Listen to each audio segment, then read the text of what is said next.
He did it through McPhillippi. Old Wakey has not though. Old Wakey is straight into the fence, and Stickers might take advantage here. There's damage on Old Wakey's car. What is he doing? Oh boy! Oh, big crash. Huge crash. Glass is into him. Glass is into him. Less second away from the podium. It's not over till it's over. Get the drive. Who's it gonna be? He goes. Oh my god! He gets it. Does he get it? He goes into the lead. Oh my god! Oh, that is absolutely incredible. Oh boy! Oh, he's in it. Oh, it's drama. Drama. Oh. He saw for a move very opportunistic. Oh, that came out of nowhere from Morgan Davis. The battle back for second is an absolute hot rocket. Oh, there's a big tap from Raceman to Wakey. Raceman's in the wall. But he's recovered straight away. That bump was so lucky. We'll get a quick...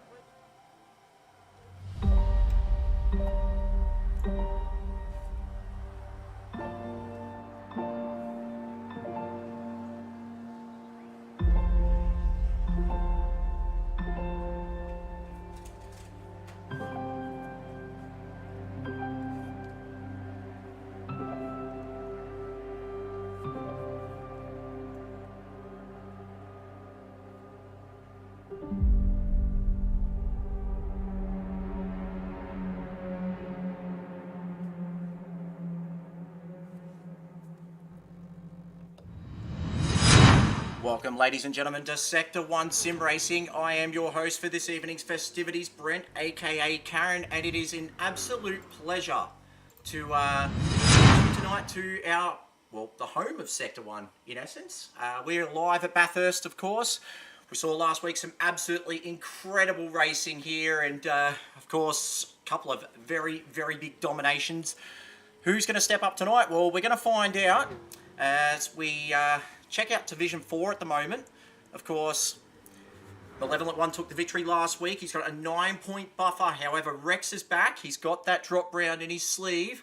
And the emergence of PD Pops has kept everybody on their toes.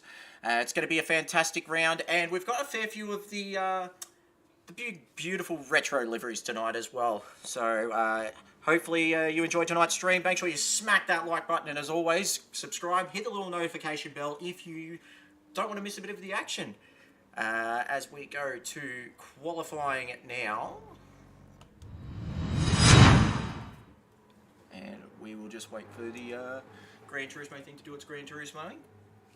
It's going to be an absolutely epic drive tonight for most of the guys involved. It should be very, very tough on these boys.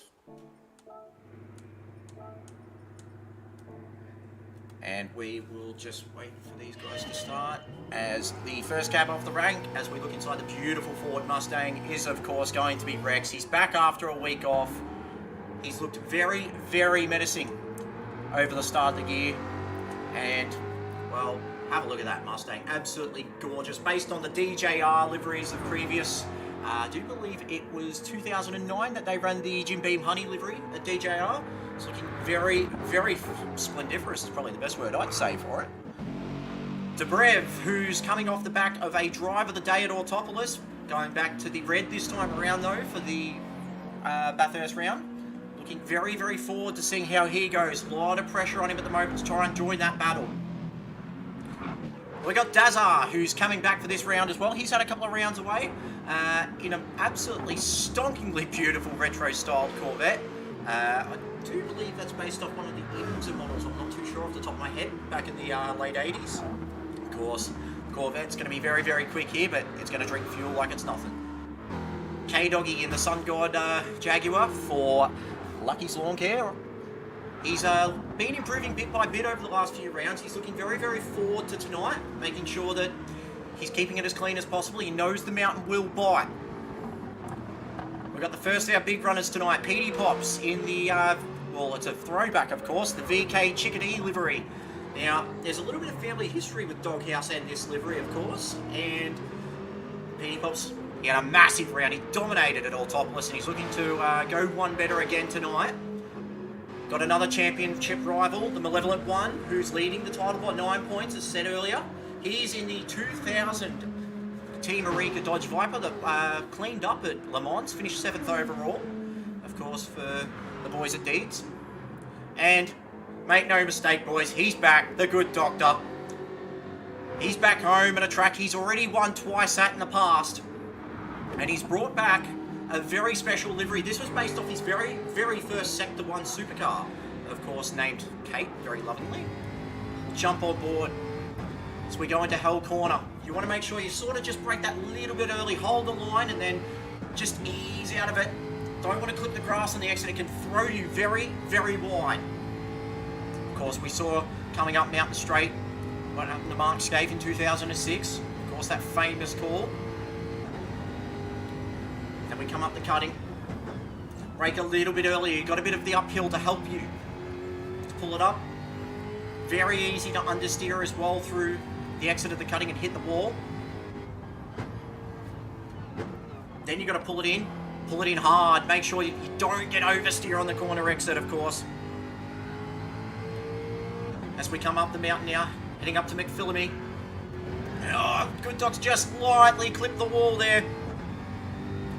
He's still making good time as they come through Solomon Park, though.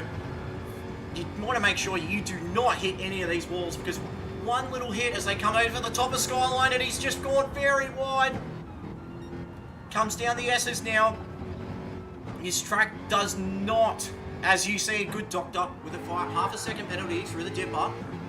His track does not favour anybody here as he comes into Forest's elbow. Of course, with the penalty system, he will have to ease it back a little bit, but he's got plenty of time left. Coming down the most famous straight in all of Supercars, and of course Australia, Conrod Straight. You've got plenty of time to adjust your belt straps, plenty of time to figure out the line through the chase. As he serves his penalty, no, I think he's backing off. He's going to let Malevolent One through as he comes through the chase. 290, borderline 300 clicks an hour through here. And we saw a lot of issues here last week with especially the Aston Martin boys. Has that all been fixed? As Rex sets a 204.8 for the first flying lap. Good Doctor comes through Murray's Corner, and that's the lap at Bathurst. 6.2 kilometres of absolute driving perfection. Malevolent One has gone to P2 with a 207.6. Plenty of time to get these lines right here at Bathurst. It's very, very crucial to make sure that a lot of the straights you don't have a very poor exit. It could cost you a bucket load of times you head up the mountain. Rex, of course, he is looking very, very ominous tonight. He's being very, very comfortable in that Mustang, and of course, the only Mustang in the Sector 1 field. So that speaks volumes as to how much of a surprise packet it really is. As we go down to Dazza at the moment. So these guys have all just had a little bit of an off. They'll be just trying to find their lines, trying to make sure that they take their time. Of course, very, very ominous track this Bathurst, especially coming up the top of the mountain. It's very easy to carry too much speed and clip the walls.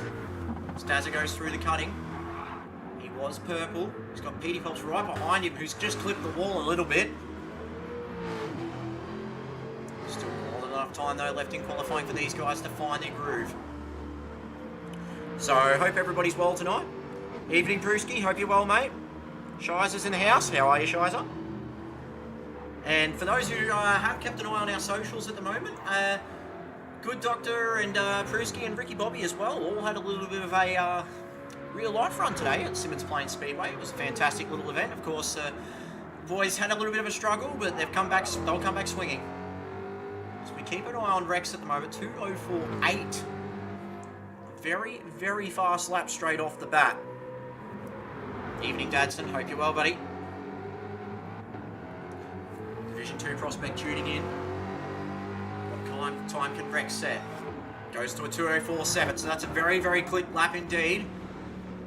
Malevolent One's going to be the next across the line in that beautiful Viper. Can he channel some of that Team Orica spirit? He finds a second, but still 1.7 seconds behind right now. That is a massive gap. In comes Dobrev. Can Dobrev go up a bit more? No. He finds 2.5 seconds, but the gap is so big. Rex has really put these guys on notice as Dazza, there he is. Goes to the P2. 2:05.5. Great lap. K-Doggy's just done a beautiful lap as well, 2:09.8. Sitting smack bang behind Petey Pop, so this will be that little bit of a lull in the qualifying.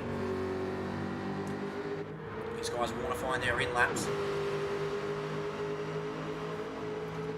There's plenty of time here to just sit back and relax on your in-laps now. Think about what lines you need to take, where to brake, how to brake, how not to crash. Some certain circumstances, of course. And Rex, he's looking very dangerous here already. 0.8 of a second up. This is more of the same as what we saw last week with Dadson and Distinct Andrew. It's going to be absolutely epic to see if Rex can hold on though. Because as we've seen before, especially in 2014 in the Supercars Bathurst 1000, doesn't really matter where you qualify, it's where you finish at the end. And Rex is purple. If we jump on board with him as he goes through the Caltex chase. Pulls it up nice and early. Looks like the Mustang's got very good turn in. A little bit stiff coming off the curb though. Under the Armour All Bridge now. Comes into Murray's. What can he do? He's barely up at the moment. Gets a good exit. Can he improve? Barely misses out though. 2:04.8. Great drive. Evening Kua, evening Killer. Kua's in the house. One of the OGs, of course. Great to see you, mate. Hope you're well. As the good doctor comes into pit, throw a new set of tyres on. Hasn't done much running, but he loves this track. 2-time winner. Especially built for this track, he reckons. It's going to be interesting, though, to see where he ends up, especially in this field. Dobrev, he's got a 2:06.9. It's going to need to find a bit more than that, though. Petey Poppies with a 2:06.5. Goes into P4 now. It's a great lap. I'll tell you what, they have done a fantastic job at Doghouse to get that car looking absolutely beautiful for this race. One of the choice liveries, of course, for the Holden years. Finishing up today, of course, with the Adelaide 500. For those who haven't watched it, I'm not going to spoil the results. He's got to find a lot of time, though, Petey Pops. Same with the Malevolent one. He's nearly a second behind Dazza. 1.8 seconds around here is, if you can nail your sectors out, it is easy to find, but it's hard to master. Hello, Lenocious. Hope you're well, buddy. Look forward to seeing you later on. Daz has had a bit of an off here, so looks like he's just had a little bit of an incident as he's come into McPhillamy. He's definitely hit the ball hard somewhere, though. Do these boys have an answer for Rex? That is the real question here. Rex has just been a class of 1 so far when he's been on the grid. But Dazza in P2, Dazza will be pretty happy with that. Rex goes even faster again, a 2:04.6, so that's made things up a lot more difficult. Real surprise at the moment, Dobrev. P6 at the moment, he's got 2.2 seconds to find. Coming into Murray's corner now. Pulls it up nice and early. Uses a little bit of the curb. A little bit tight coming out of the corner though. Is he going to go up? No, so he's down. He's actually slower that lap. Very interesting. But we know, of course, it doesn't matter where he qualifies, he's a great racer.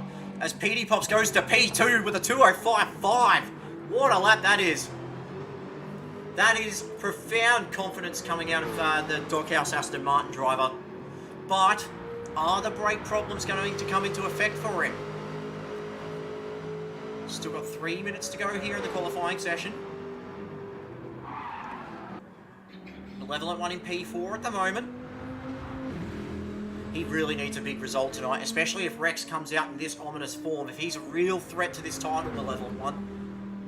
Of course, they've got drop rounds. But that being said, PD Pops is well and truly in the championship fight as well. He's only 2 points behind Rex, of course. Might need some confirmation on that one, guys in chat. After all, we don't do mathematics very well indeed. PD Pops has got that beautiful slipstream too behind the Good Doctor. So Good Doctor's... Oh, he's gone a little bit wide! Car control though. He's handled it beautifully. But that'll be his lap done. He's still got one more chance. K-Doggy at the moment through the S's, just very sideways coming in. The rear end gets very, very light, especially under braking. If you brake too hard and that rear's not set up properly, it will go around. And this track, it doesn't just bite, it takes the absolute chop out of the burger. So Rex, he's going to start another lap now. It's going to be interesting to see where he finishes up. Probably P1 at this point. It's looking ominous for this round though. It's 10th down at the first sector. So these guys might get one more lap in. It's all or nothing at the moment. So PD Pops is past the Good Doctor at the moment. This might put him up even closer. Oh, 205.58. Talk about consistency. His last two laps, 205.5s. But this will be helpful for the Good Doctor, being behind a guy in P2 in the Jag. Getting a bit of a slipstream. You can also view the lines, view the weaknesses. Jump on board with the Black Light team owner right now, and he's up. He's found half a second on his best. He's doing an absolutely beautiful job through Griffin's Bend there. Just feathered the throttle a little bit, had to pick it up a little bit late. Coming up to the cutting now. And you can hear the car protesting, a little bit of oversteer there. He's got the perfect reference in front of him though in PD Pops.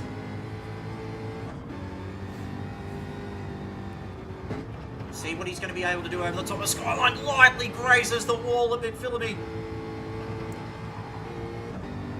Tell you what, he's putting everything on the line here. He's up by a second. He's still got another half a second to go. Oh, can he hold on? Oh, I tell you what, that was nervy. Barely held that together, and he's made up time on PD here. So down Conrad, he's going to have a strong run. We'll go back to PD Pops, who's just crossing the line now.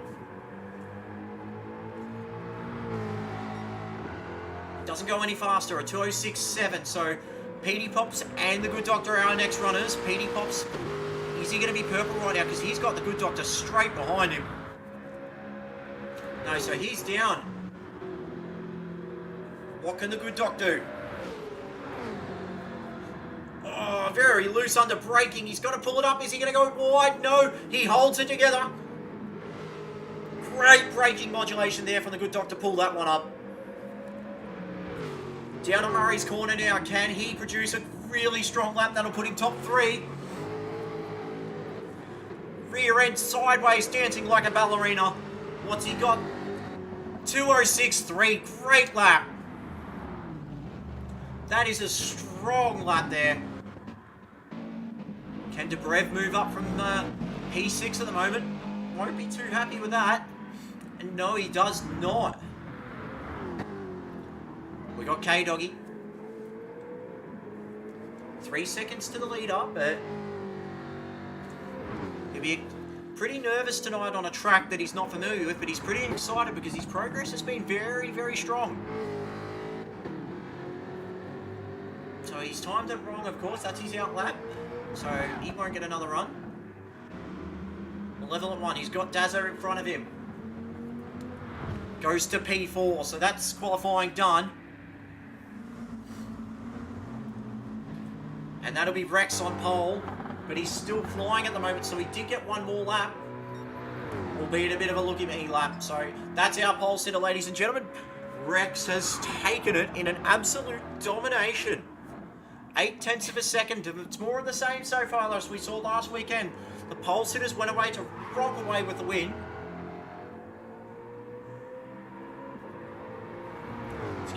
worries now. He's just getting a little bit of a look-see. And that will be qualifying, guys. Rex on pole, PD starting P2, Dazza P3, Malevolent 1 in P4. That's going to be an absolute barnstorming race. So, guys in chat, get your picks in. Let's see who's going to top the top. Shiza said, let's go, Poppers. Womble in the chat. Well done, Rex. Evening, Womble. Good Doctor in for a big race. I feel that too, Shiza. So we're just waiting for the guys to grid up.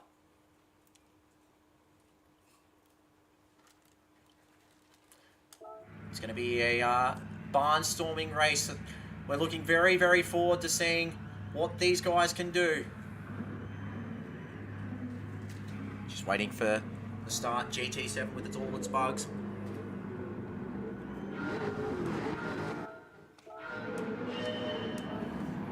And these guys are away. Jump onto the race now.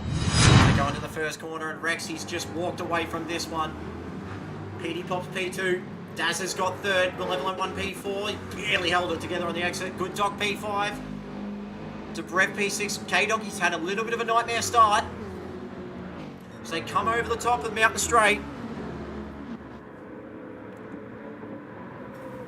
Got the feeling PD Pops has to stick with Rex here. It's only going to take one minimal error. Oh, a little bit of contact in the background there between the Malevolent 1 and the Good Doctor. Good Doctor wants to make hay while the sun shines, and he's gone a little bit wide.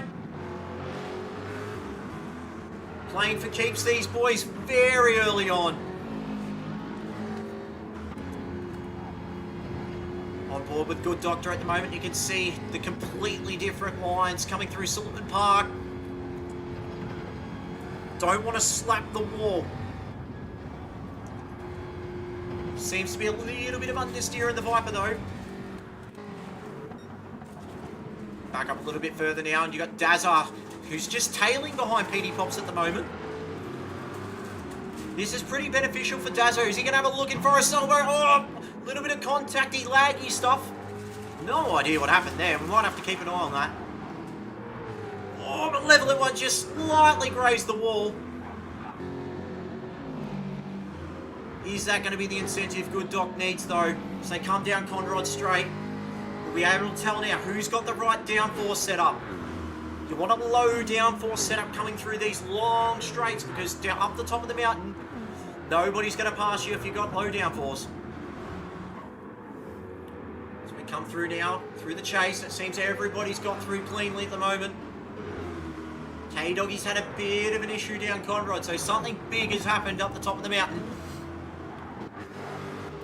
Back up the front now though, but Rex, 1.7 to the good. He's gone. Something big is going to have to happen for Rex to lose this one, and the Mustang, well, being the surprise packet, we don't know what to expect in terms of fuel. The battle for second and third at the moment is definitely starting to heat up. Looks like the power of the V8 Vantage though is coming in handy. Doesn't really not able to make hay. Coming up to Griffin's Bend now. Just seems like he's just starting to lose touch with PD Pops. Just behind him though, Malevolent 1 P4, Good Doctor right behind him. On board with the Deeds Racing Team Eureka Viper. And you can see the lines that the Good Doctor's taking. A little bit of understeer. Over Reed Park, it just did not want... Oh, Malevolent 1's grazed the wall! Is that going to be the incentive the Good Doctor needed? Over the top of Skyline. They can't make a pass in the S's, boys. Oh, that was tight. That was tight. What that's done, it's kept Debrev in tow. They haven't really lost out to Dazza and PD Pops, but they haven't really helped themselves either.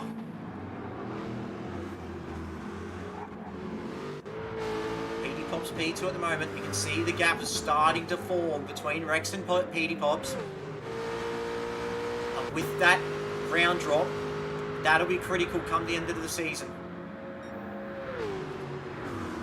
It's going to take something monumental for Rex to lose this one at the moment. He's just looked extremely strong from the get-go.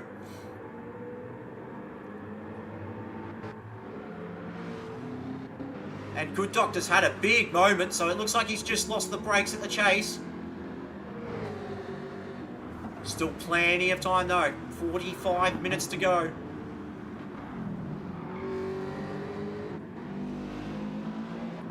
Brev's doing a fantastic job at the moment, just trying to keep tabs. Mercedes hasn't really been the best car on this track. That spells bad news for the guys in Division 2 because there are quite a few Astons in that field and quite a few Mercedes. K-Doggies definitely had a big incident up the top of the mountain. The 229 first flyer. Mountain has struck already. Oh, we saw that Dazzer's gone really, really wide. At Griffins, can he hold on? Don't want to be making mistakes like that too early. The level at one's just within touching distance now, just over a second. And up the top of the mountain, if you've got a higher downforce setup, you'll make time. But if you're stuck by traffic, it's not really going to get you anywhere.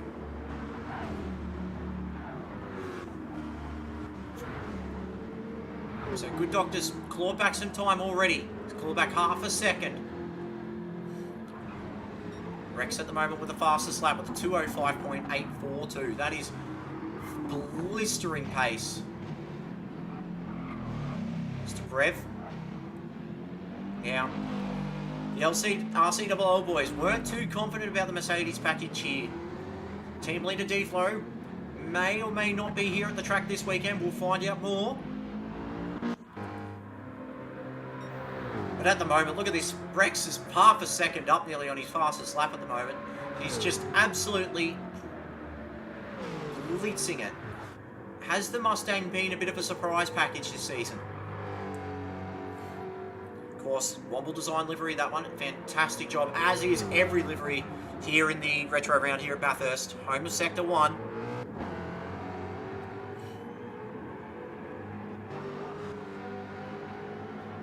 Pops at the moment, 2.9 behind.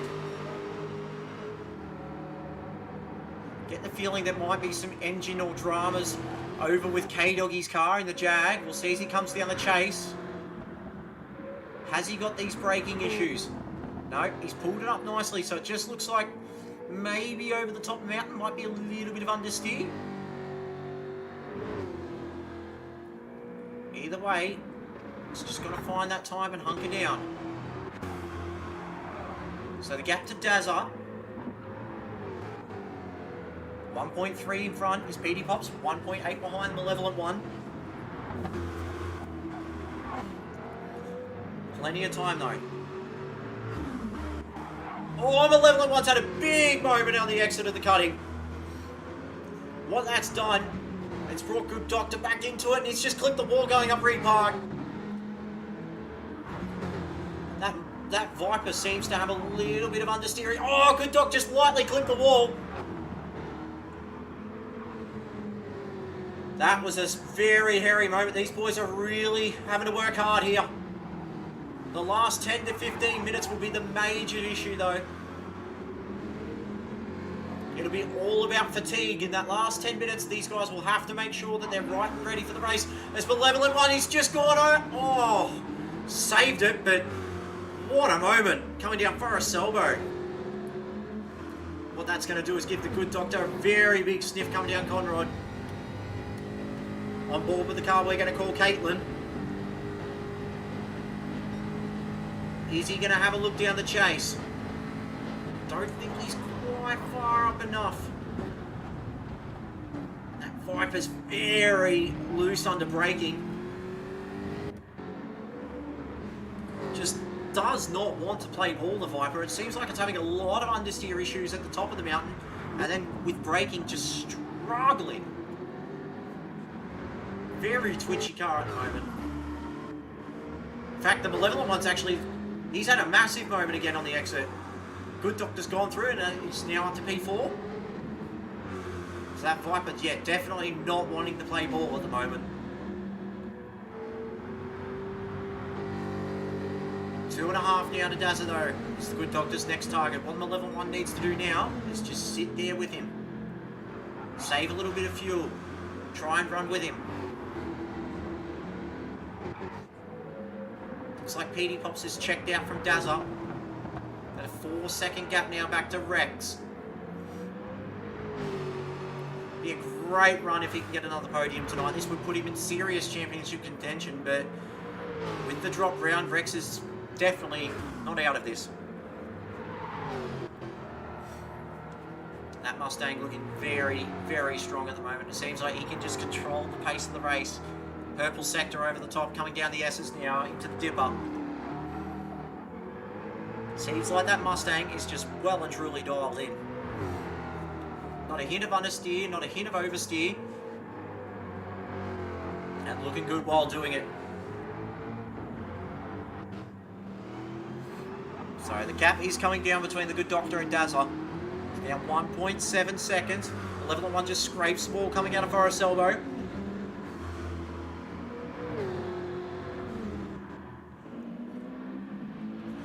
Rev's just not happy with this car this weekend. Had a great drive last round. Just seems like the Mercedes, Bathurst, is really not its track. Seems to like the tighter, twistier stuff. The big 6.3 litre V8 just doesn't seem like it wants to push as hard as the Corvette or the Mustang. So at the moment, 39 minutes to go. Daz has just set his fastest lap of the race at 2:06.232. Hasn't really lost sight of PD Pops yet either, which is interesting. The Corvette drinks fuel for fun, we all know this, but PD might be just trying to save the car at the moment. Evening NASCAR, I hope you're well, buddy. We saw a lot of guys last week in that first sector go purple, then go on and not set fastest laps for the race.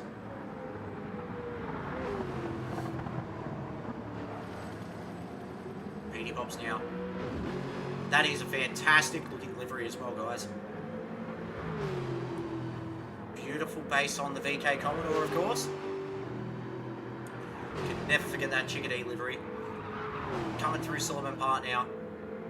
Tyres protesting in pain. That Aston looks very, very dialed in, and PD Pops, since his inauguration into S1, started at CP Motorsports, just found it going a little bit tough, but since the move to Doghouse, it seems he's just made leaps and bounds on the rest of the competition.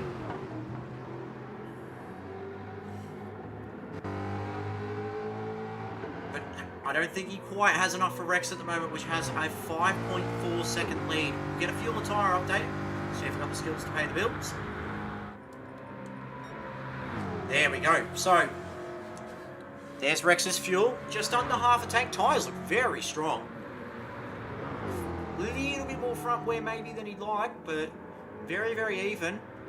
PD Pops, look at the fuel difference. He's got over half a tank at the moment. Fronts, if anything, look even better. Dazza, he's just got over half a tank. Use the front tyre up a little bit more. Good Doctor, good tyres, over half a tank as well. So it seems Rex is struggling a little bit here with fuel, just pushing a bit hard. Then we've got the Malevolent one, he's used a lot of the front tyre compared to the others in front of him. Over half a tank. He's got Dobrev though, catching him very, very quickly. That Viper's not playing ball. Dobrev just on half a tank. And then K-Doggy, who's looked after his tyres beautifully. Got the best tyres of the lot, but he is a long way down at this point, and he's got good fuel. So, we do have some skills to pay the bills. Not all of them, unfortunately. That is GT7, though. I do agree, Shiza. Popper's livery is absolutely beautiful. It really is. But then again, so is every livery here from Retro Round. And massive thank you to everybody that got around it. The home of Bathurst Sector 1, it's where we started. Started with makeshift Supercars liveries, and it's just formed into this absolutely beautiful organisation that you see here. You'll be seeing a few more Retro Round liveries coming up in coursing Division 2. That'll be after this race. Dazza barely holds onto it. And Good Doctor, he is coming. Gap is under a second now. He's left them at level 1 well and truly behind.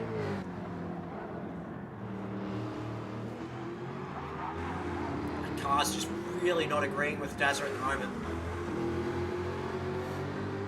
If anything, the Good Doctor might just have a bit of a sniff here.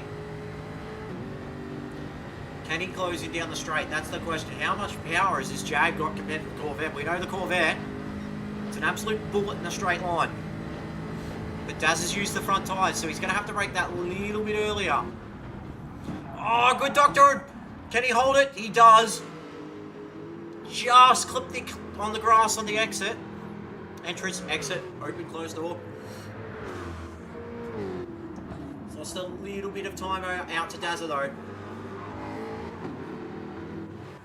If anything, the gap between Dazza and Petey Pops now is closed up. Rex is 8.2 seconds. So something's happened here to Petey Pops because look at his last lap, 2:08.2. He's been in the 5s and 6s all race, so something over the top of the mountains definitely happened.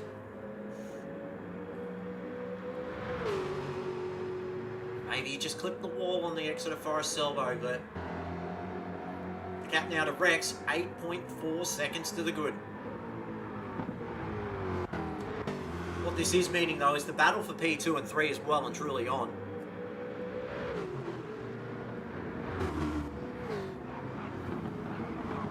Dazza smells blood in the water at the moment. The gap is starting to significantly... Oh no, it's going back out a little bit. It's going out to 2 seconds now. This is the battle at the moment. Boys at Blacklight Motorsport, of course, had a very strong run last weekend. Corgi ran an absolute blinder. Oh, who's that? That's gone wide. Dazza's gone wide. He's Good Doc going to get him through the S's. Oh, he's gone wide. He's off. See if we can get a replay of that one.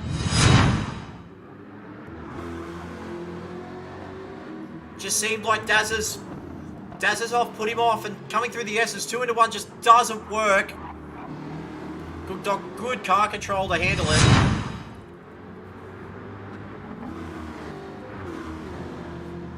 But Dazza's got him. He's got him for company now, the Good Dog. This battle is the battle we're watching for Locked Up Motorsport. Dazza Sterling versus the Good Doctor of Blacklight. Seems like the Corvette's just not revving too hard at the moment. Oh, Good Doctor's gone off! Just gone off in the chase. See if we can get a replay of that one. Car just understeered, just didn't want to pull up. Very, very easy to do there, especially if the braking markers or if the car's front end isn't set up very well. But what that's done now is 4 seconds to the good. Oh, oversteer galore here, so the Jag's starting to struggle a little bit. Wonder if the brake glitch is starting to set in. We saw a couple of guys last week, namely TX3 and Knuckles, 2 of our big heavy hitters. They went off quite a few times at the chase, and those two don't go off often.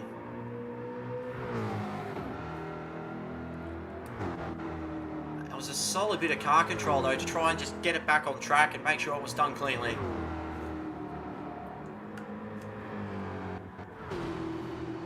Petey Pops is just... He's got to find something here. Might be able to find a little bit of time in the fuel side of things, but can those tyres later on the stint come back to him? Can he find a little bit of time later on? Rex seems to make a lot of time over the top of the mountain.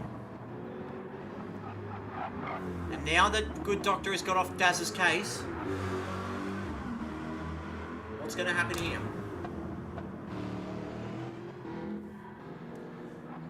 Level 1's just struggling quite a lot at the moment, that Viper. He spoke to us earlier in the week, said he hasn't done much practice, hasn't been able to. And it's shown tonight. Debrev, he's just 10 seconds behind. This car is just not agreeing with this track at all. worrying signs at the moment for the rest of the Merc grid. As Rex pits in, and he's pitted in very early. We saw a lot of the guys pit lap 12 last week in their races. That's two-stop territory. Now we did do a two-stop test, and while there is a lot of pace to find in the car, as the Red Mist team go to work,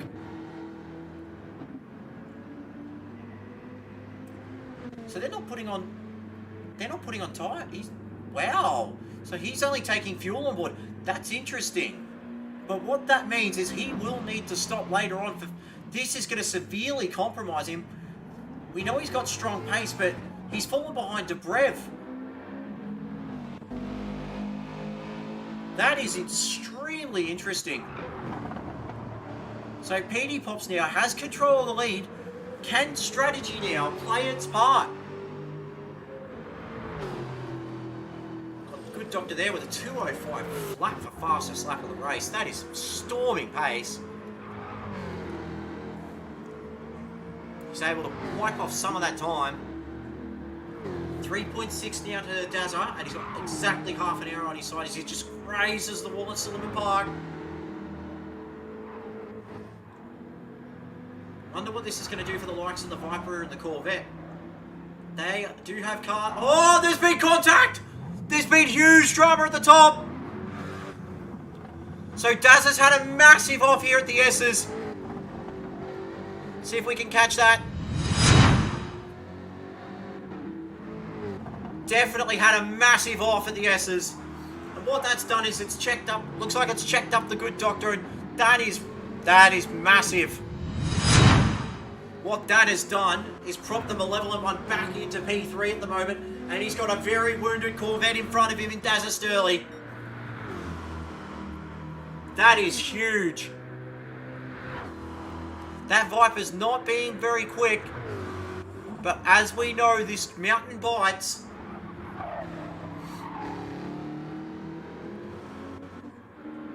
Rev's got Rex right behind him at the moment. And what Dobrev can do here, he can actually fight for this position. He doesn't have to necessarily let Rex by. They are different strategies, but in essence, they are fighting for position. Dazza Sturley's in. So some of these guys might be looking at a two-stop. That is a very interesting call, especially if you've got a car that's going to use a lot of fuel.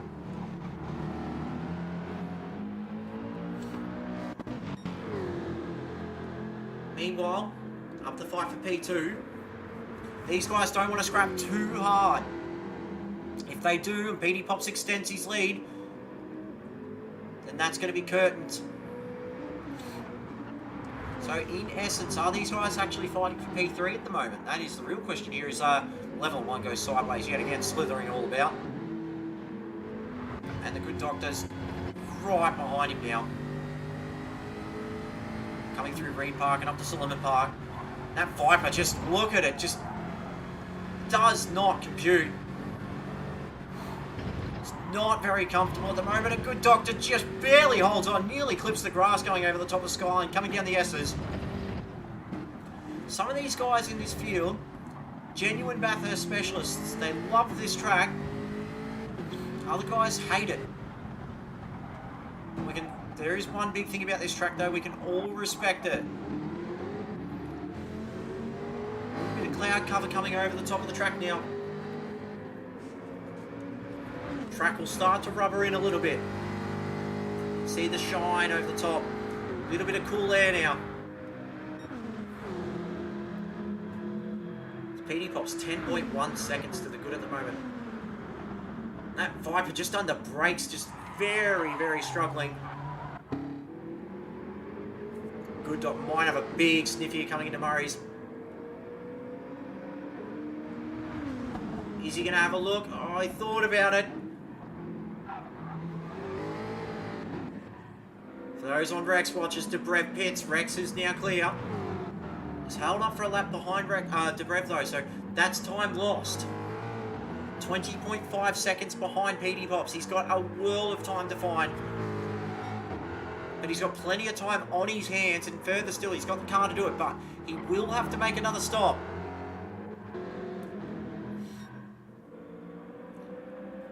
Gap's starting to just drift a tiny bit. How is that Aston Martin going to go on tyre life, though? It's a track that demands a lot of the front end. As we get some real cloud cover at the moment. Do have a 20% chance of rain, but I don't know if it's going to hit. But this battle now for P3 is really the spicy meatball in the field at the moment. It's all about keeping it clean. Can Malevolent One hold on? 25 minutes, though, is an awful long way to go, and he's got a very fast car behind him. It's going to take a lot for Rex to reel these two back in, but if he does, boy. But what that means later on as well is that Rex, despite having a two-stop, he'll put less fuel in the car in the next stop. He'll have a fresh set of boots. I don't think he changed tyres last stop, though. That will come into play. Will the tyres be able to hold on? So we go into 25 minutes to go now.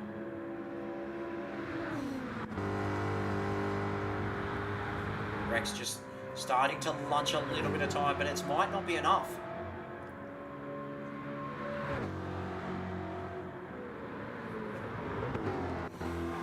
Daz is 25 seconds behind now because of that massive incident at the S's.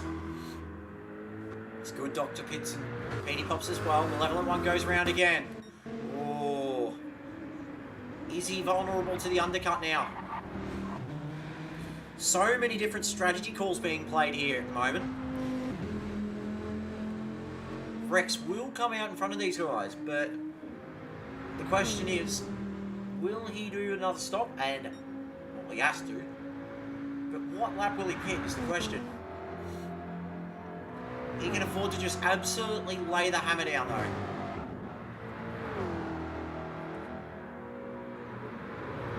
He's done a 2:05.1 as his fastest lap, coming through Griffins, of course. And Petey Pops, he's coming out of the pits now, and he is... Oh, Daz has actually got him! So the undercut has worked. And the good doctor's clawed a lot of time out of Petey Pops, so Petey Pops must have full fueled. He's either full fueled or he's had a major incident. No, at the pit. Could he have had an incident at the front of the pit lane? Coming in. Surely not. But he was 10 seconds clear of the good doctor. 2.3 now.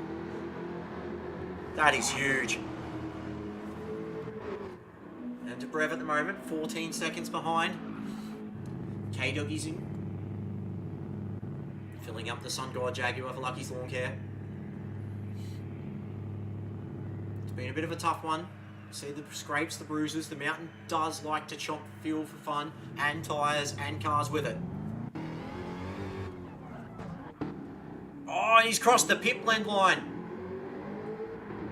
3-second penalty, unfortunately. If you cross the pit exit line, you do get a penalty, and it does hurt. As the Malevolent One comes into pit now. And Rex has made a little bit of time on him. But this is the same lap that Distinct Andrew also pitted in the Dodge Viper, so it looks like Malevolent One's taking a leaf out of Andrew's book.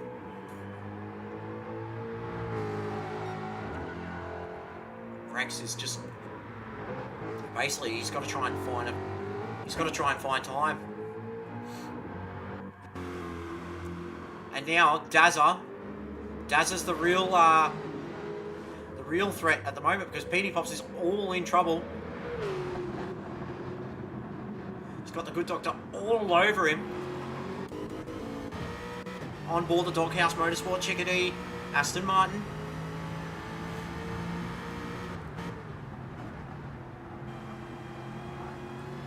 That Viper just a little bit of understeer here.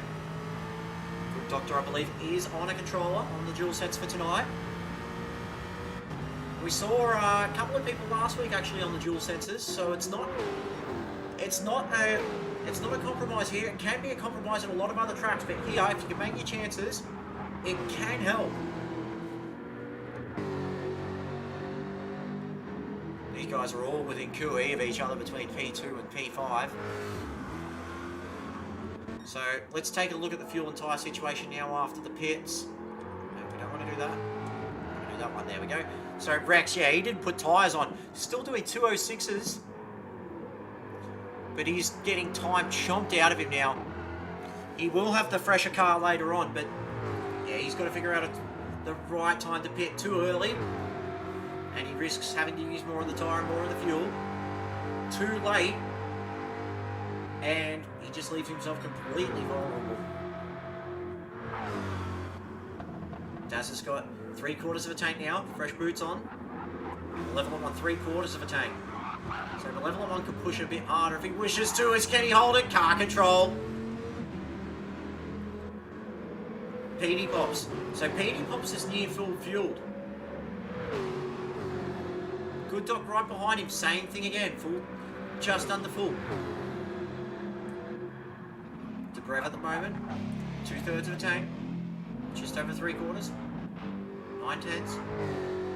K-Doggy, he went out with a full tank of fuel as well. And at the moment, Rex is in a little bit of no man's land with the 2-stop. He's 24 seconds ahead on very worn tyres and still somehow setting purple sectors.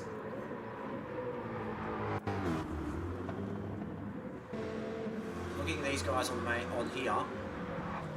straight, 2 to 5.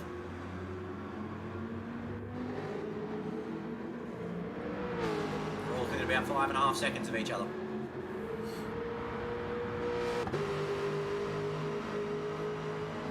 All depends now on any incidents happening. We've seen the mountain can buy.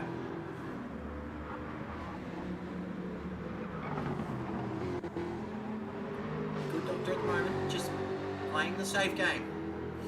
Knows these guys up in front might just trip. Oh, and look at the oversteer, the front light's flashing. Lightly clips the wall, he's barely got away with it.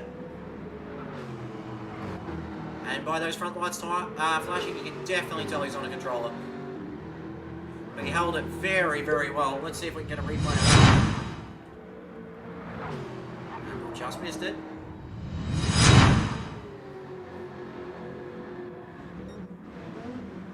The Malevolent one now, 3.4 behind Dazza, and we know Dazza's got a quick car. Will the gap extend? Because that Dodge Viper has been very fishtailing. You could say it slithers like a Viper should. Over the top of the mountain seems to make quite a bit of time up on Dazza. Dazza's not really making up that much time on Rex. 24.7 seconds at the moment. That Rex might just be able to pit for a new set of boots on, splash of fuel, go for broke. But it's a completely different strategy to what we've seen before. If Rex holds on, this will be... yeah, funny wobble. Red Mist, of course, have won a couple of races before. No stranger to the top step. Haven't won at Bathurst before though.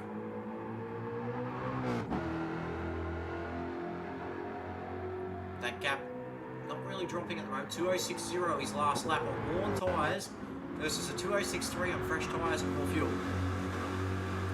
If anything, this is starting to come back to Rex. Malevolent one well clear of PD Pops now. PD Pops, just that first stint looked very strong, but it seems to me that he's just not really got anything this second stint to keep pushing.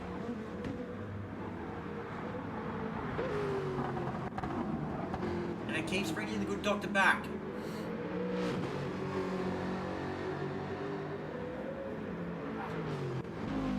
Brev at the moment, 19 seconds behind. It's not necessarily incidents or anything like that. It's more the pit stops. Mercedes just not that strong around here, unfortunately. K-Doggy and the Sun God Jag. Fantastic looking livery, that.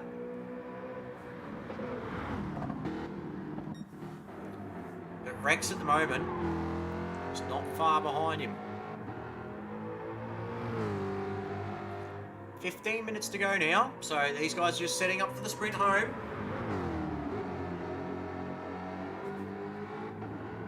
But Rex cannot keep going.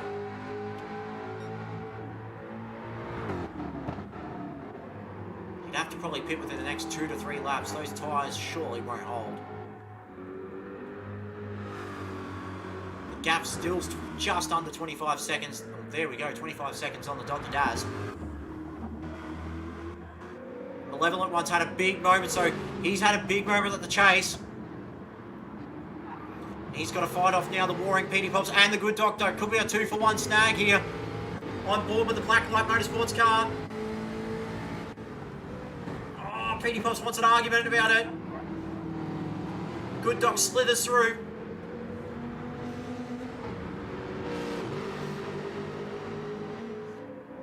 Gets past the Vantage. Now can he do a little bit of snake charming and get past the Viper? Tell you what, Petey Pops is going to argue about this though. Surely not. Not up the inside. Oh, Good Doc. Surely not. Not around the outside. He's held it out wide though. Some great racing by all three involved. He tried to go wide. He tried to do a crank lounge straight around the outside of Griffin's Bend there and just barely couldn't hold on. Did a great job not to hit the wall. And Malevolent One's just got oversteer. Coming through Reed Park into Solomon Park now. And it looks like, oh, gee whiz. Anything could happen at this point with these three. Good Doctor, just a little bit of contact with Petey Pops and he's gone in the wall. Petey Pops is gone. That's race over. We'll take a look at the replay. And that is massive. Just contact coming out of the S's, and that has just sent the chickadee Aston Martin into the wall. And back up now, the Good Doctor. He'll be feeling pretty rough about that one.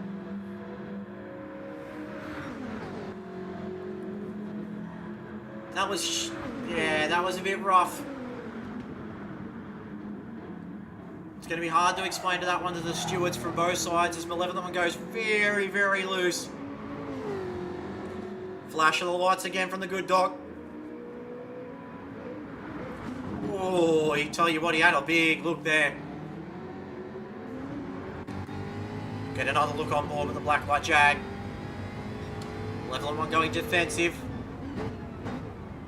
Jag strong on the brakes. Can he get the crisscross on? Definitely got a big run.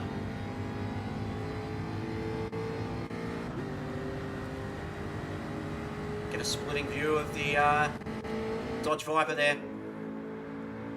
Not the best camera work from the cameraman. The S1's cameraman here. As once again the Good Doctor tries to go wide and he's just put it very, very wide into the gravel there.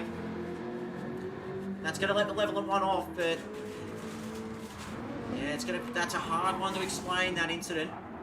Petey Pop's a little bit loose coming into the S's. Good Doc had a lot of momentum coming out of the skyline. And I think Good Doctor's got a little bit of an issue because he's just dropped 2.5 seconds now. Whether he's got damage on that car from clipping Griffin's Bend.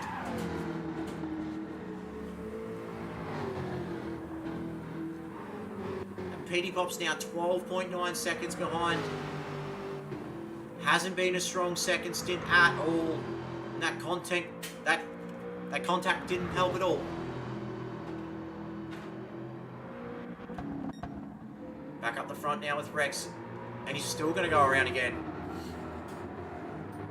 Surely those tyres do not hold.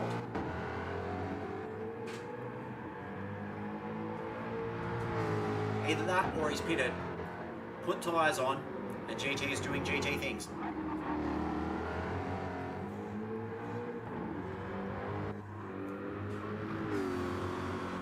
has it now. He's well and truly clear.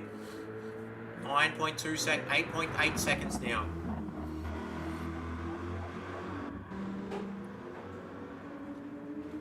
Battle for the Malevolent One is well and truly over though. Good Doctor's got pace. Very inconsistent lap times over by Malevolent One so far. Everything from a 2:06 to a 2:23, 2:27. That would have been time he pitted. The gap coming down though. So will we see another battle?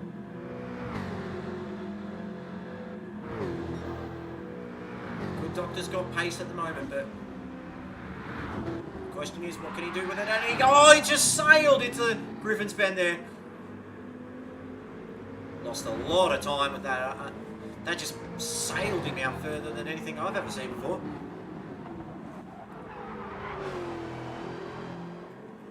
Petey Pop's walking wounded at the moment. P5. Still championship points in the bag. Brev in P6 and K-Doggy on Conrod at the moment, P7, but just behind him you've got the race leader, Rex. I dare say GT's done GT things because the gap at the moment 32.5 seconds. So Daz has had a big moment again. Seems like it's another big moment at the S's because the gap has definitely closed up between himself and the Malevolent One. And it's struggling with understeer, that Corvette. So you got Daz at P2, who's had a fair bit of contact with the wall across the top. You got Malevolent One, P2 at the moment. Rex is pitted. This is our big moment. If he gets mixed in with this battle, he's going to have fresh tyres. He's going to have fuel. He's going to be able to push harder than any of these guys. And that gap now between Dazza and Malevolent One is nothing at all. Evening, Jim Bob. Hope you're well, mate. Good Doctor's just lost out on a bit of time. Daz is pitting as well. Ooh, that's very interesting. Just keep an eye on Rex. Rex is moving. So he's come out in front of the Malevolent One. That was critical. He's got fresh tyres. He's got full fuel. Or under full fuel. Full fuel. Over full fuel? I don't know. I'm a D's man, I don't fuel. Anyway. Malevolent One's got Good Doctor straight behind him for P2. I feel this is the battle. This is where it needs to be. Rex is just going to skip away from these guys now. Those tyres, they lasted an extremely long time.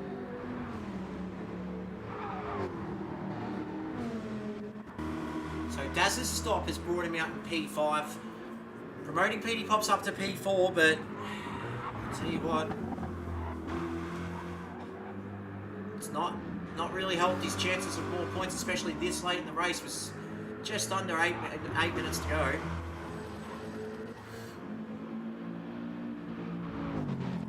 Brev hasn't put a foot wrong either all night, so if Dazza mucks up, Brev's going to be all over him.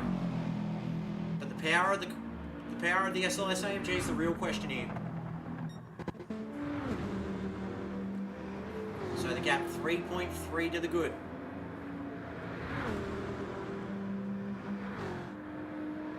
Seems like the Mustang's just got the legs on the Viper down the straight.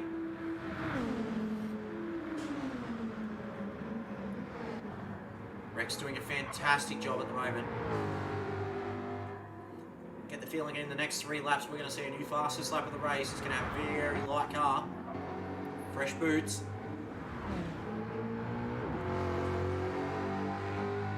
He's going to be wearing Air Jordans while these guys are going to be wearing Blundstones.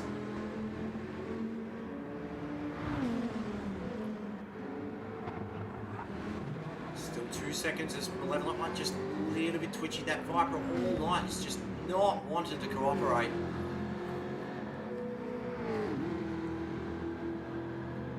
Plenty of time though. Petey Pops is just in a world of his own at the moment. avoiding that contact.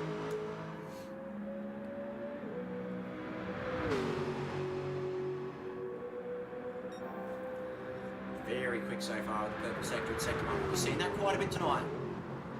Looks like a little bit more cloud cover starting to form.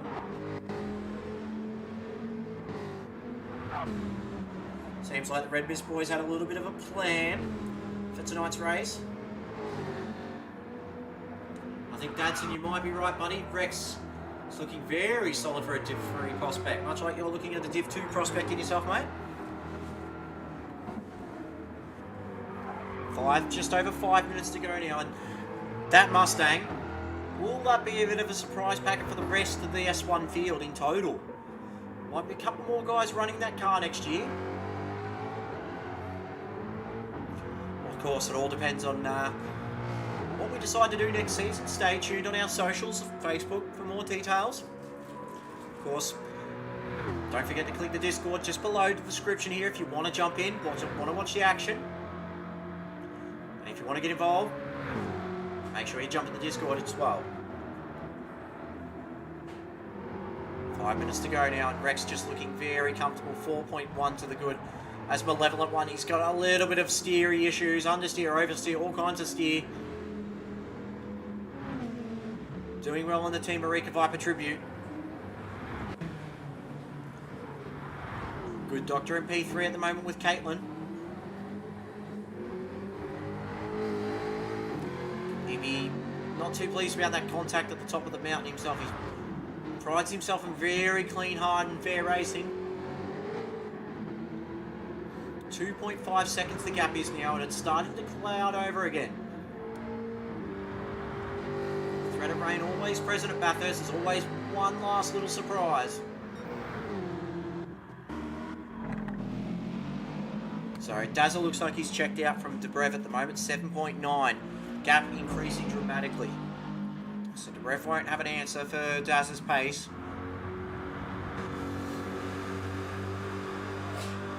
Might need a little bit of insight into this particular livery though. It is an absolutely wonderful job. Locked Up Motorsports boys have done a fantastic design here.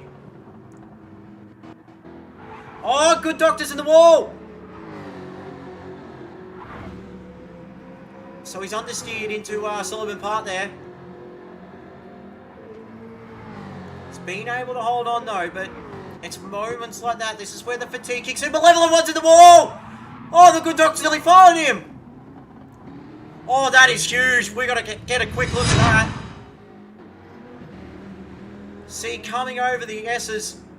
Malevolent One very, very loose, and it just clips the inside wall, smacks into the outside wall. And that's race done. Promotes Good Doctor P2. There is a buffer at the moment for Malevolent One versus the good Petey Pops. 9.2. But that's the fatigue factor starting to set in.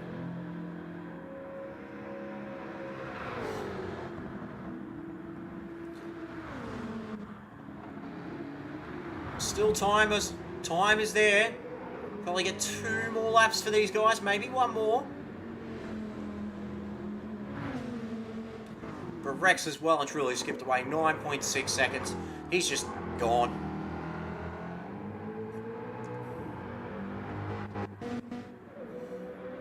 Daz is tearing time out of Petey Pops at the moment as well.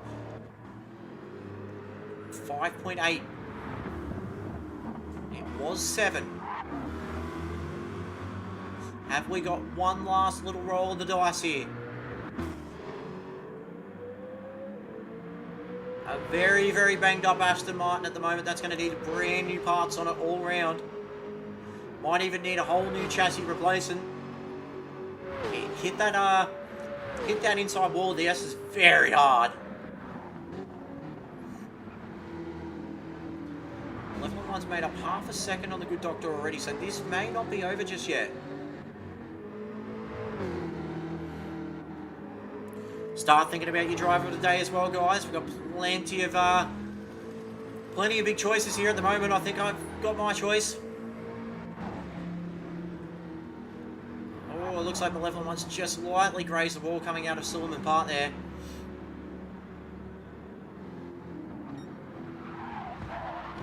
And it's just oversteered a little bit, and it's just gone sideways again. Can he hold it? Yes, he can. Strong car control through the dipper.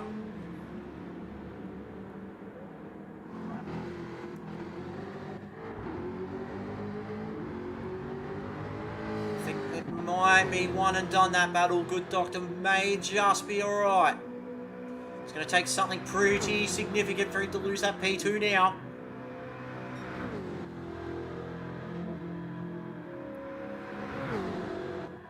Has that gap dropped between PD Pops and Dazza? It has. 4.3 now. It's like a shark hunting in the water. He smells blood at the moment, does Dazza. PD Pop's definitely struggling on tyres. He's just waiting for that checkered flag to come round.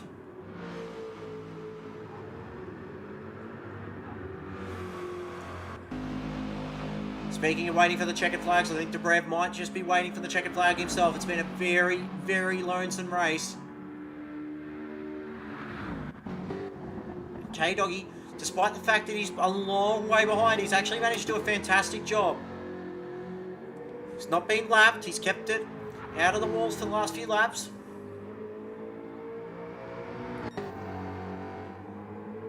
But at the moment, Rex well and truly in control of this one as we go back up to Brev here. He's going to cross the line. He's going to finish P6.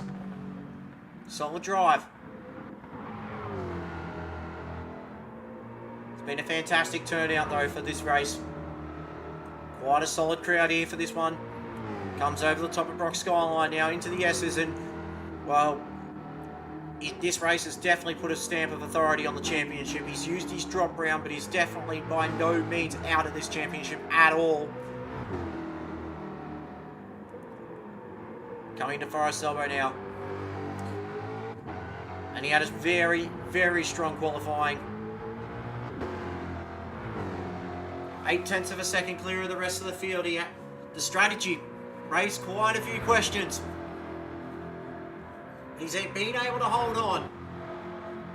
He critically got out of front of Malevolent One on his second stop. And since then, hasn't looked back. Well and truly in the 205s. Comes around the chase now. If he hasn't got a hand on the championship, he does now. He can't put a foot wrong, but he won't want to for the rest of the season. He'll come across the line now for Green Beacon Red Mist Racing. Rex Winton at Bathurst. P2 for the good Doc. Been a very drama-filled race, but he'll be pretty stoked with that one. And despite the fact that it was slithering about, Malevolent One did a great job to hold P3. PD Pops will come across the line. P4, but what could it be? It looks like Daz has run out of fuel. Corvette, widely regarded for drinking its fuel as it just rolls down the chase. But a massive congratulations does go to Rex. And an absolutely storming drive. That strategy was just absolutely crazy. Thought he might lose, but out on time, but seems that he was able to hold on.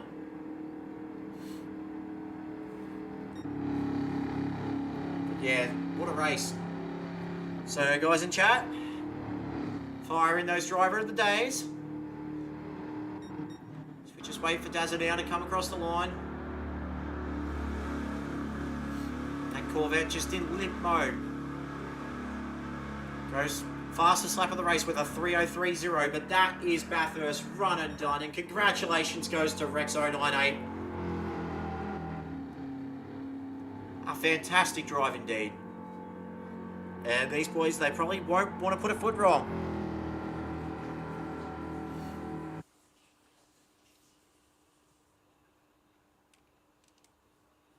Oh, how do you follow that one up? Done an absolutely epic job. So, oh, wow. Guys in chat, firing those driver of the days. We've got a couple already. Shiza says, driver of the day, Rex for the strategy.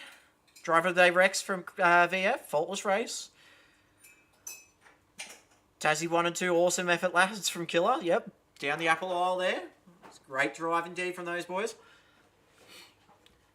I'll tell you what, there's going to be some heartbreak stories down the grid. Looks like the Stranger's not too pleased in the doghouse pit bay there. There's a lot of green beacon getting sprayed all over the red mist pit box though. Whew. Anyway, after that race, I think driver of the days looks like Rex is just going to sew that one up. And, well, after following that one up, how do we follow that up in Div 2? And at this time, I just want to see if Carbonboy's available in the box here. He should be just around somewhere. Carbonboy, are you there? Good evening, Karen. I am indeed here. How are you, mate? How's it? What did you think of that one? Did you catch any highlights of that? I was sort of skipping back and forth between the stream and our the practice lobby here for the Div 2 guys. Did catch a bit of the action in the race. A few guys, unfortunately, finding out that the top of the mountain bites fairly hard and finding themselves in the wall. Yeah, and I think it's like chewing gum, isn't it? It just keeps hitting. It just keeps smashing them. So, yeah. But overall, solid race indeed. And we're looking forward to a very, very strong race tonight. We got pretty much nearly a full grid for the Division 2 guys. And we've got 11 drivers in tonight. We had a bit of difficulties getting one of them in with GT7 doing GT7 things.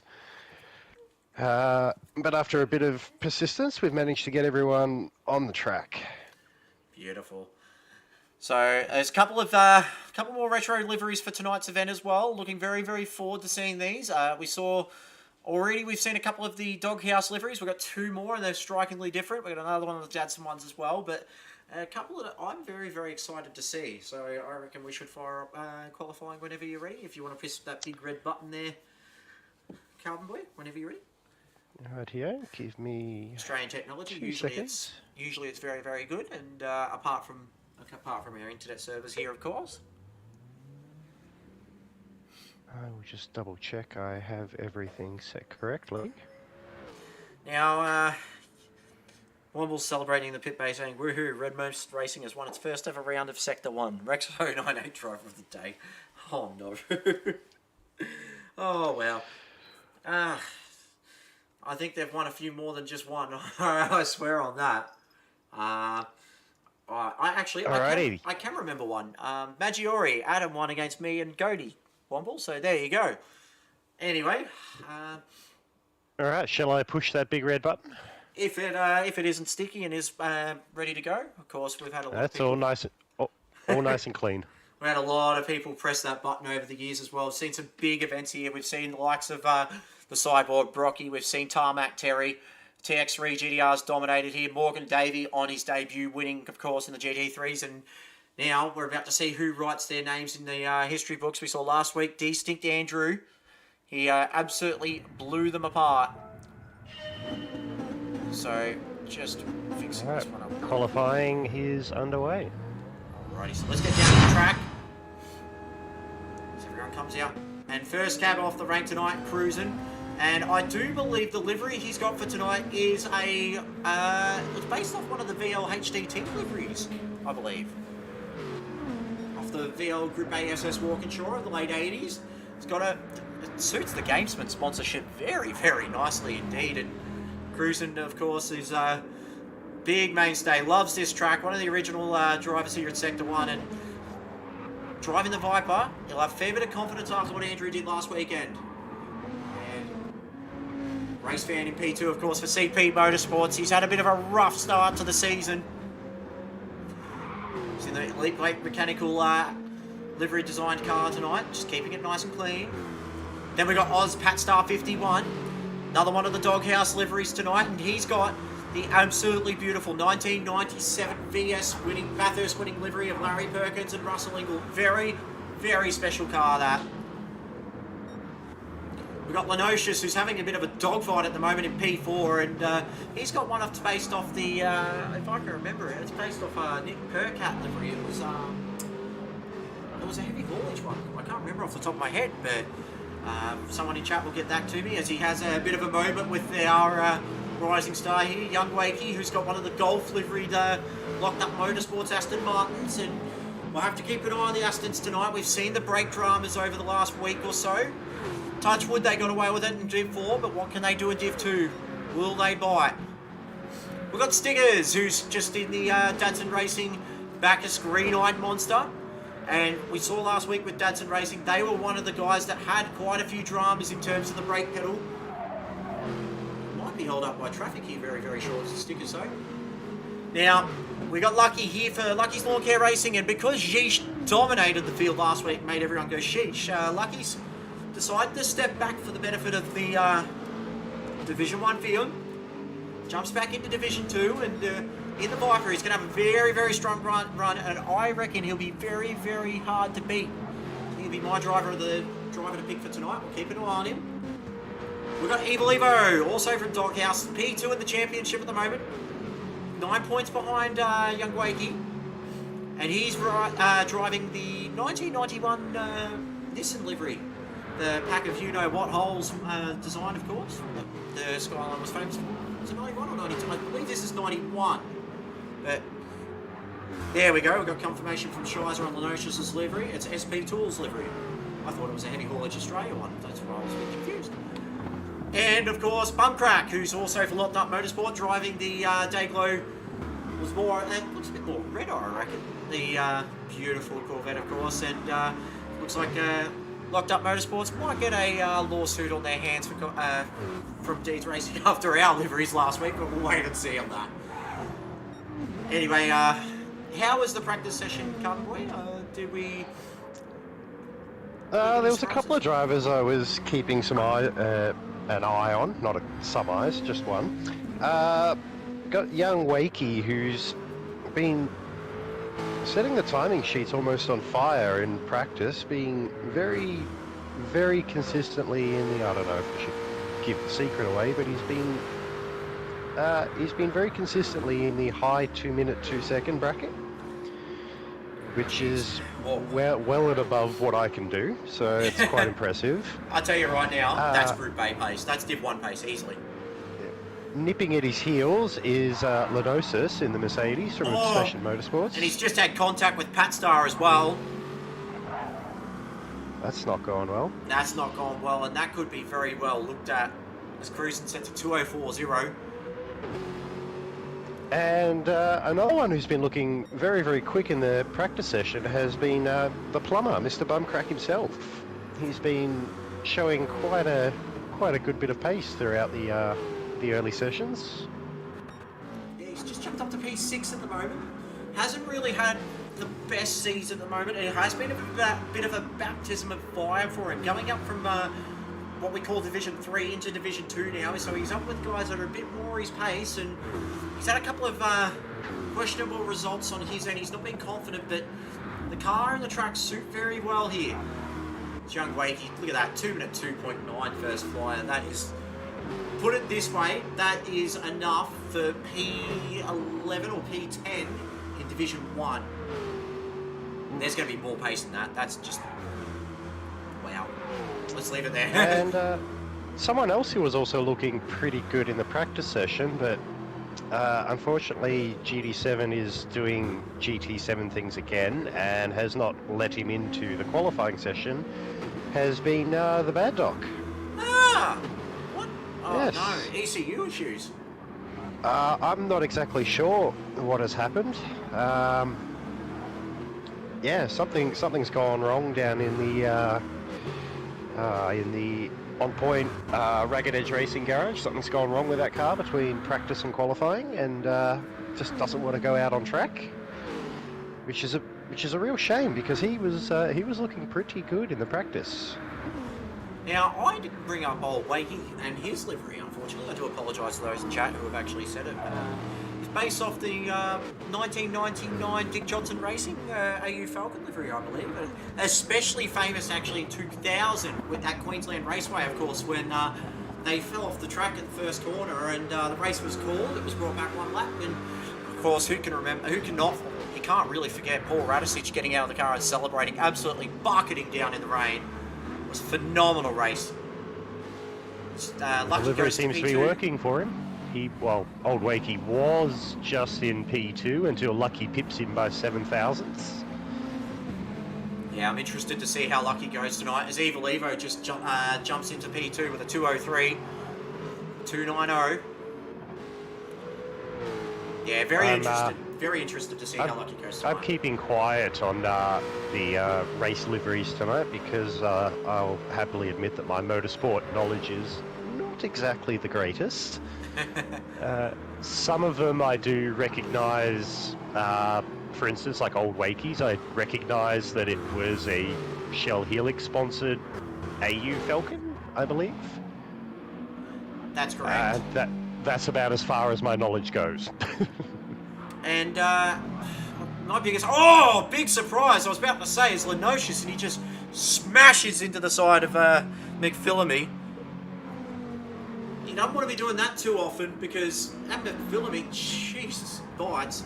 If he's got damage... And he has copped a little bit of damage to the rear aero and the right-hand rear wheel. Yeah, he doesn't want to do that. I have the feeling he might just call it and pit this lap. Get a fresh set of tyres on. I think there's been a bit of contact here with Lucky and Mr. Bumcrack. We'll just see if we can get a replay of that.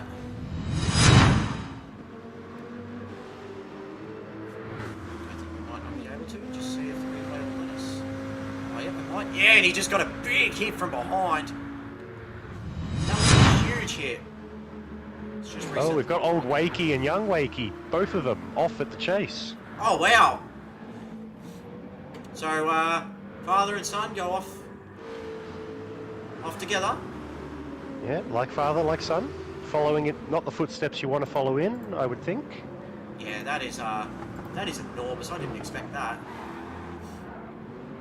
And just quietly, my favourite livery on track at the moment is Young Wakey's. So, as he's had a bit of an incident going into the pit lane.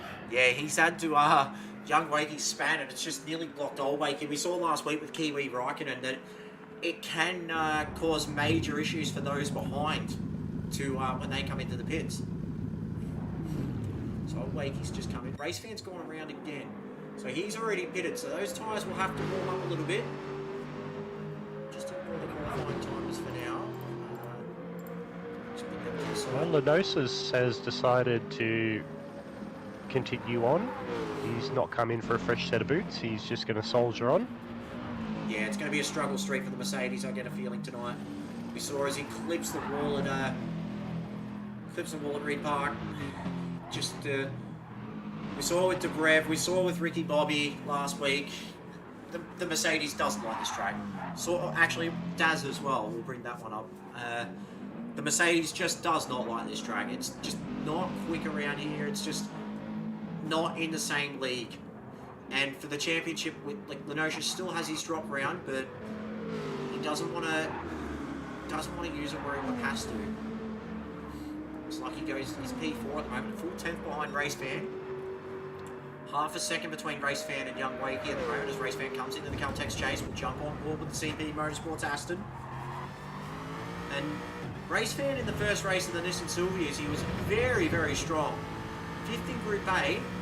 Oh, he's coming in. Interesting. So he's done it. So that was his out lap, I believe. Plenty of fuel still in the car. Old Wakey's just on an out lap at the moment. He's got a Young Wakey straight behind him as Lenocious will come across the line now. See where he finishes up. He's on a 2:03.8. So it kept him in P6. He hasn't really gained anything. Well, he's lost a bit of time in that last sector. He was 4.5 tenths up coming over the top of the mountain. So I'm just wondering if Bad Doctor's going to be able to fix his ECU issues quick enough to actually join the race. It's my big thing at the moment. Because we will have that. I am hoping he'll be able to jump into the race. He'll be unfortunately starting from the back of the grid. Yeah. But having raced against him a few times myself, he has certainly got the pace to not finish the race at the back of the grid. Yeah, and he's raced in Div 2 before. He does have this pace to be doing, like, to be up with the top guys in Div 2. Make no mistake, Bad Doctor is fast. Stickers is probably the big surprise for mine at the moment. He's P9 at the moment, 1.3 seconds behind.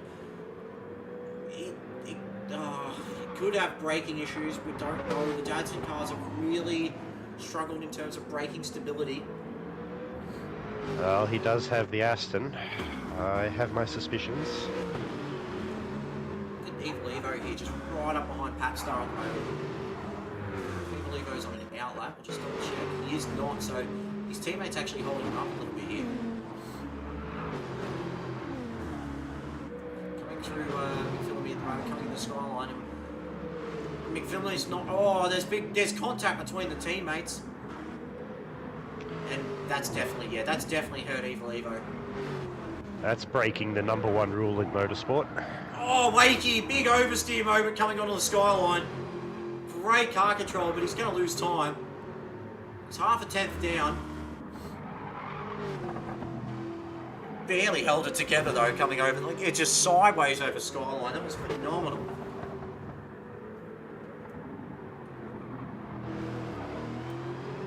See what he can do coming out of the Forest Elbow. He's got old Wakey behind him. He's got a half-second penalty at the moment. Cruzin does it 2:03.629. He takes himself to P6. Good lap. Seems like we're just in that little stages of just the calm before the storming quality at the moment. Bump crack with a 2:04.6.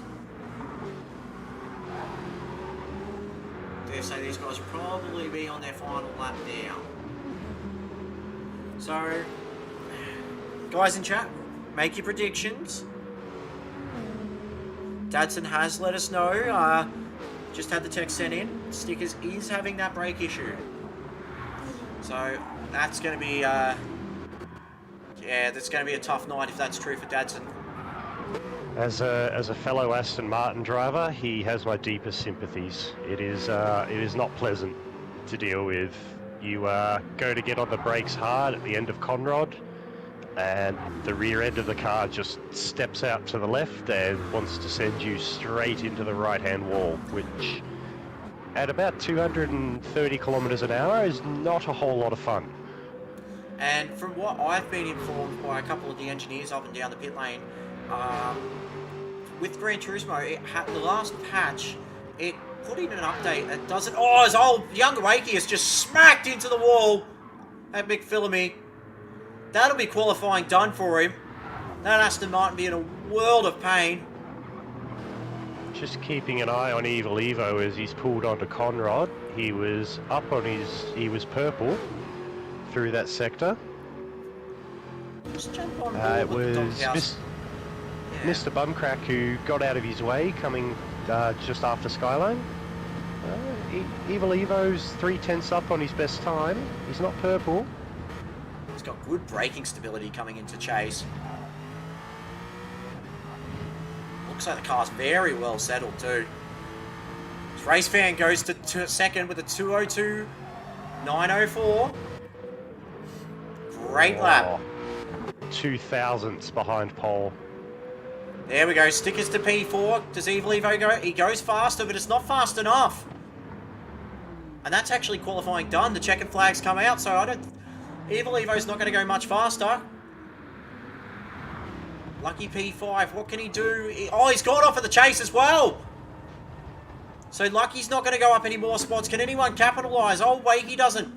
Stays P6. Lucky will be the last one over the line. So I think that's pretty much qualifying run and done as we are. Wow, so congratulations to young Wakey, even with that massive moment. Look at that gap. 0.02 of a second to Race Fan in P2. Race Fan's on a final lap at the moment, so he actually crossed the line with time. We've still got 2 runners here. Oh, hello. Our second runner at the moment, Lenocious, on a final lap. He's P8 at the moment. He needs points. He's second in the championship at the moment by 9 points. I think it's 6. No, I think it's 6 points actually. But he needs a strong result tonight, this Lenocious.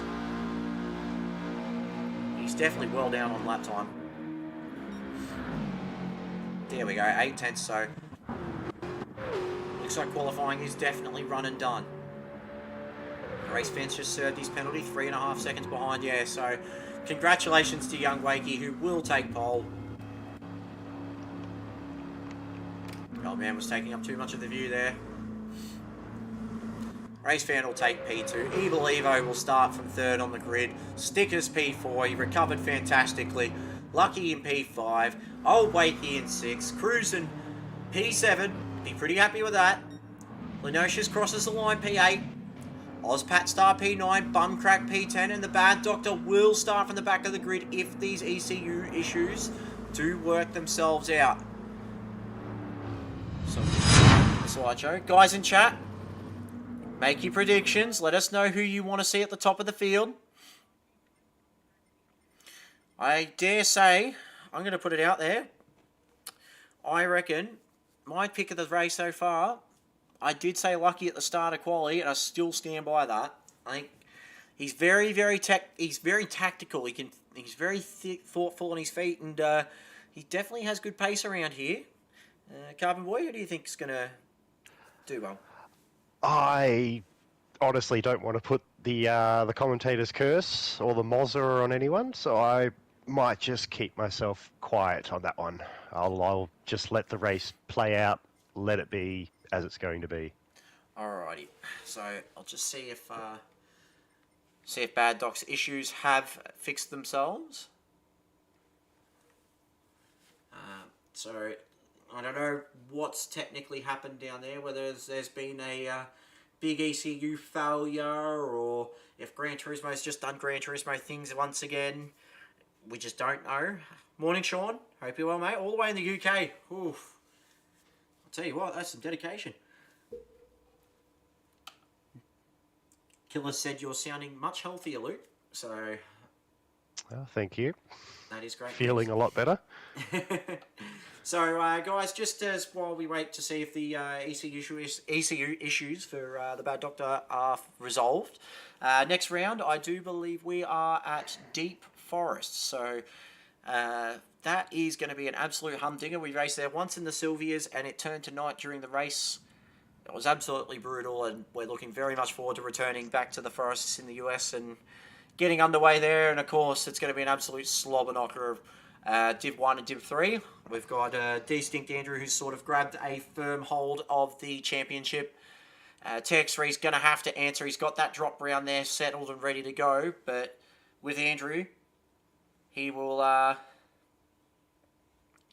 to put the foot down and not make a mistake. And as we get to the final round, we will reveal that in due course, of course. And then back in the Div 3 section, of course, Carbonboy, you took a podium this week, which was great. Congratulations, by the way. Thank you very much. It was good to be back. Yep, and we saw an absolute domination by the Prospector, a.k.a. Dadson. He had a clean pair of heels. He absolutely whamboozled the field in quali, and then in the race, he had an absolute classic slobber knocker final lap battle with the Stranger. A little bit of contact, but got away with the chocolates, and yeah, he was absolutely wrapped with that one. And okay.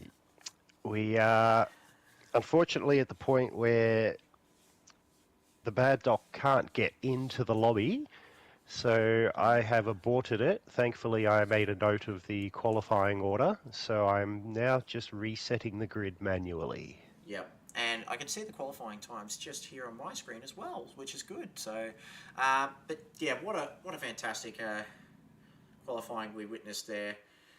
Of course, it's going to be hard to stop young Wakey. He did a 202.902 to claim pole and a 202.904 from Race Fan. These two not mucking about at all. It's going to be interesting indeed to see the start of the race and what these guys can do.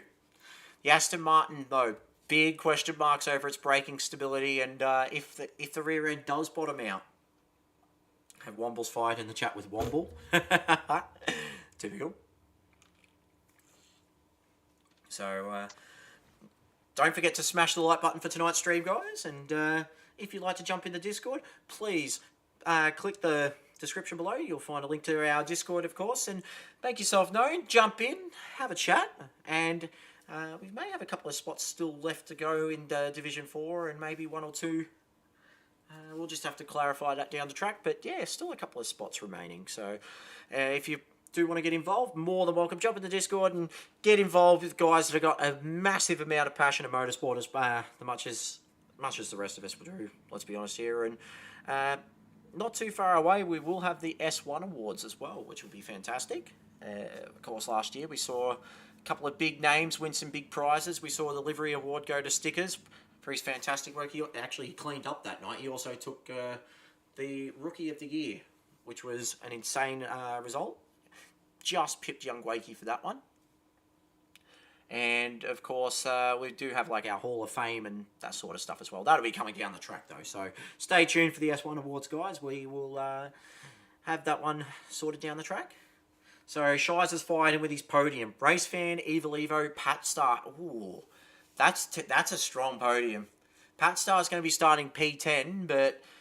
Ooh, he's... the mountain bites, so I won't rule out that. So we just wait for a couple of late stragglers at the moment, just still stuck in the pit lane. They're just... Just waiting on one more to tick in for me. Who are we waiting on at the moment? I do believe it might be one of the Lucky's lawn care guys. It might be Lucky himself. I didn't want to name names, but... No,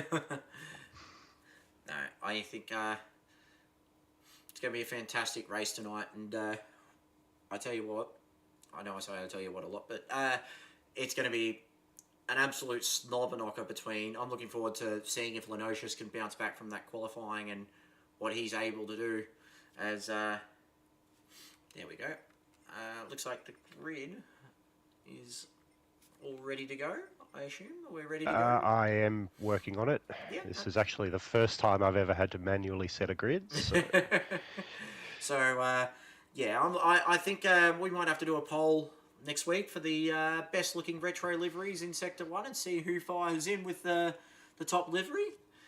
We'll probably do that in the Discord chat, guys. We'll post up a couple of the photos of the liveries and probably get everyone to have a look at them, have a vote, and see who decides that the best looking livery out of all the retro liveries is the Deeds one. I'm just being biased there, and I'm throwing my hat in the ring right now. But no, the livery lords have done an incredible job on these designs, and no matter where you look, the quality is right there. Dadson has fired in with Evil, Stickers, and Race Fan for the podium. Ooh. Stickers, he's right there or thereabouts for that. That's a good pick. Just all depends on that braking issue. As we just... Alright, let me just double check this starting order because I will be in a world of pain if I get it wrong for someone. That's alright. So I do believe young Wakey started in pole and then P2 was Race Fan. It was absolutely fantastic qualifying. Evil Evo starting out of P3 and then we've got Stickers, I believe, starting out of P4. Or... Yep, Stickers P4. And then P5, I do believe, was Lucky. P6 was Cruzin. P6 was... Oh, no. P6 was Old Old Wakey. Wakey. Then it was Cruzin. And then P7 was... no, Oh, P8. Yeah, P8. And then we'll figure out the rest of the grid as we come down to it. But yeah, anyway, guys. Yep. Pat Star, Bumcrack, and the Bad Doc. And Bad Dog starting from the back of the grid. His first race back in quite a while. It's going to be great to see him back on the track, an old rival. And he's not afraid to get the elbows out. Let's leave it at that. Anyway. I'll just give the guys a heads up that the race is about to start. I think they are all raring and ready to go. Yeah, I believe they're going to be chomping at the bit. It's going to be awesome to see. And yeah, I think podium-wise, I'm still going to stick with Lucky in the top step. Lucky, Young Wakey, I'm going to throw a cat in the bag there, and I'm going to say Lenocious. Ooh. Merc doesn't have the pace here, but Lenocious will be hell-bent on points, and he likes to keep it clean. Very, very interesting pick. All right. Shall we not hold these guys back anymore? Let's No, get the show on the road. The car's already angry enough. Let's get them out there. Rightio. Anyway, guys, strap yourselves in. 50 minutes of Bathurst, our final race of the fourth round, of course, here at Sector 1 Supercars. We're looking forward. It's going to be Young Wakey up against Race Fan at the top of the grid. CP Motorsports up against Locked Up Motorsports. As we get these guys on the track. Track's looking absolutely magnificent today. Nearly a full grid as well, which is absolutely beautiful. It's fantastic to see. And the cars are away as we go into the race. Young Wakey's had a strong start, gets a good lead. We go at the front now. Evo was looking very threatening down the inside, but Stickers managed to hold him off. Yeah, and old Wakey wants to have a little bit of a conversation here as Lenocious starts to stick the nose out. Coming down Mountain Straight. Look at Stickers. On board with Evil Evo now, and he's just getting boxed up a bit. Oh, there's contact that sends Stickers into the fence! Oh no. Oh, that's turned him right round. That's his race done. Let's see if we can get a replay of that one. And Stickers just had the inside line. Lenocious just misjudged the braking, and it sent Stickers straight into the shadow realm. Dear oh dear. Back up the front now though. Wakey has torn off his heart. Nearly a full second clear of Race Fan, who's got Lenocious straight behind him. Evil Evo P4 at the moment, and there's a gaggle of cars behind Old Wakey and Pat Star. Lucky's just dropped down a little bit to P7, Cruzin in P8. He's got Bumcrack just behind him, P9. The Bad Doctor's already made up a spot. P10 and Stickers is just in P11, and that front is absolutely 2002-esque when Craig Lowndes put in the wall at Forest Elbow. But in other words, one big mess. Correct. And 2002, it was a very, very sad year for Craig Lowndes and Neil Crompton. They were in the lead when the rain hit the laps. I think it was 92. Yeah, the car went to Forest Elbow under a safety car, and it was pouring down rain, and yeah, it wasn't good then. But Race Fan out. He's finding himself under a little bit of pressure from Lenocious, which is, yeah, a big question mark over Lenocious, and that contact will be completely accidental, but I think there will be an asterisk over his finishing results today. yeah, there will have to be. Old Wakey having a bit of a sniff at Evil Evo at Murray's corner, decides to back out of it. And Pat Star clips the wall a little bit behind him on the exit. So No damage done. Vipers have found it a little bit tough at the moment. Lucky in P7, Cruzin in P8. Haven't really gained it. If anything, they're losing out to each other.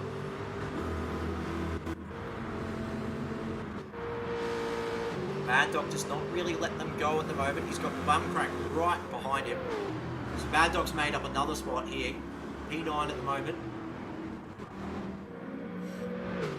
Feels still quite tight. It's 4.4 seconds between the top six. It will close up.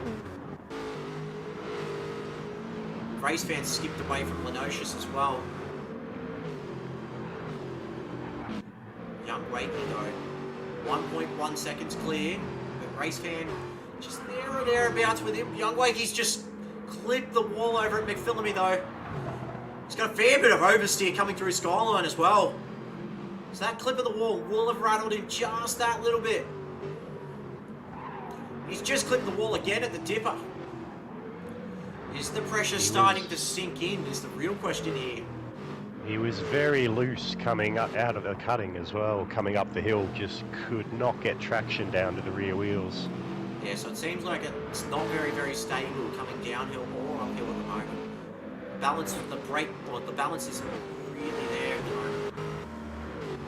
There's Evil Evo on P4, and he'll be licking his chops in front of with Lenocious in front of him. That Mercedes not really quick in a straight line. We haven't seen any brake issues just yet as Evil Evo has a big sniff. Tell you what, under braking, he made a lot of ground up. That was ambitious. Very, very. Manages to pull it up, still make the corner. That was. Pat Star in P6, so Pat Star's had a great start at the moment. He's in front of Lucky, and Lucky's no slouch. We've seen what Lucky can do in Division 1. Testing my motorsport knowledge here. Pat Star's livery, would that be based off Larry Perkins' Castrol Commodore by any chance? Correct. 1997. They took the win against. Took the win with Russell Ingall, and that was the year that Lowndes and Greg Murphy crashed, and they had quite a big chunk of the pie in that race too. I think it was I think both HRTs were out by like 40 something. So Wakey is 1 point for me. Yeah, I was about to say Wakey is 1.8 to the good now, so he's skipping away, and race fans starting to fall into the clutches of Lenocious a little bit here. The gap has subsided. Danger signs early. Yep, correct. And Lenocious, he's got Evil Evo right behind him, just under half a second behind. This Div 2 group, though, they will fight for the last skittle in the bag if they get half a chance of it. Wakey into P5 at the moment. Great job.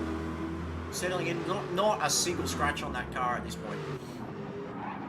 So Lenocious Race fan very loose through Forest's elbow. Yeah, and Lenocious was very, very wide here.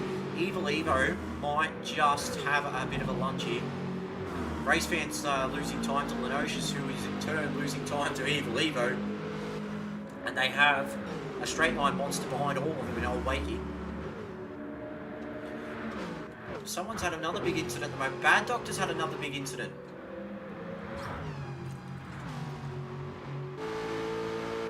So something big's happened No there. damage on the car that I can see. Yeah, something's happened there. Just see if it's not another brake error. Just watch him come to the chase. If he's... Doesn't look like there's any issues, although it sounds like an electric car now. Of course, here in Sector 1. You have the audio glitch. I do. So here in Sector 1, we do encourage electric car usage. Well, who am I kidding? Yeah, there we go. There we go. Wakey, 2.2 to the good at the moment. He's just starting to flex those muscles. He's got fastest lap of the race. He's just done 203.8. Race fan a full second slower. 204.7, and that gap to Lenocious has started to stretch a little bit. Lenocious very strong over the top of the mountain, but coming down it, and on the straights, he's just nowhere. So Evil Evo just closes right up. Evil Evo's got a lot of good braking at this point in time.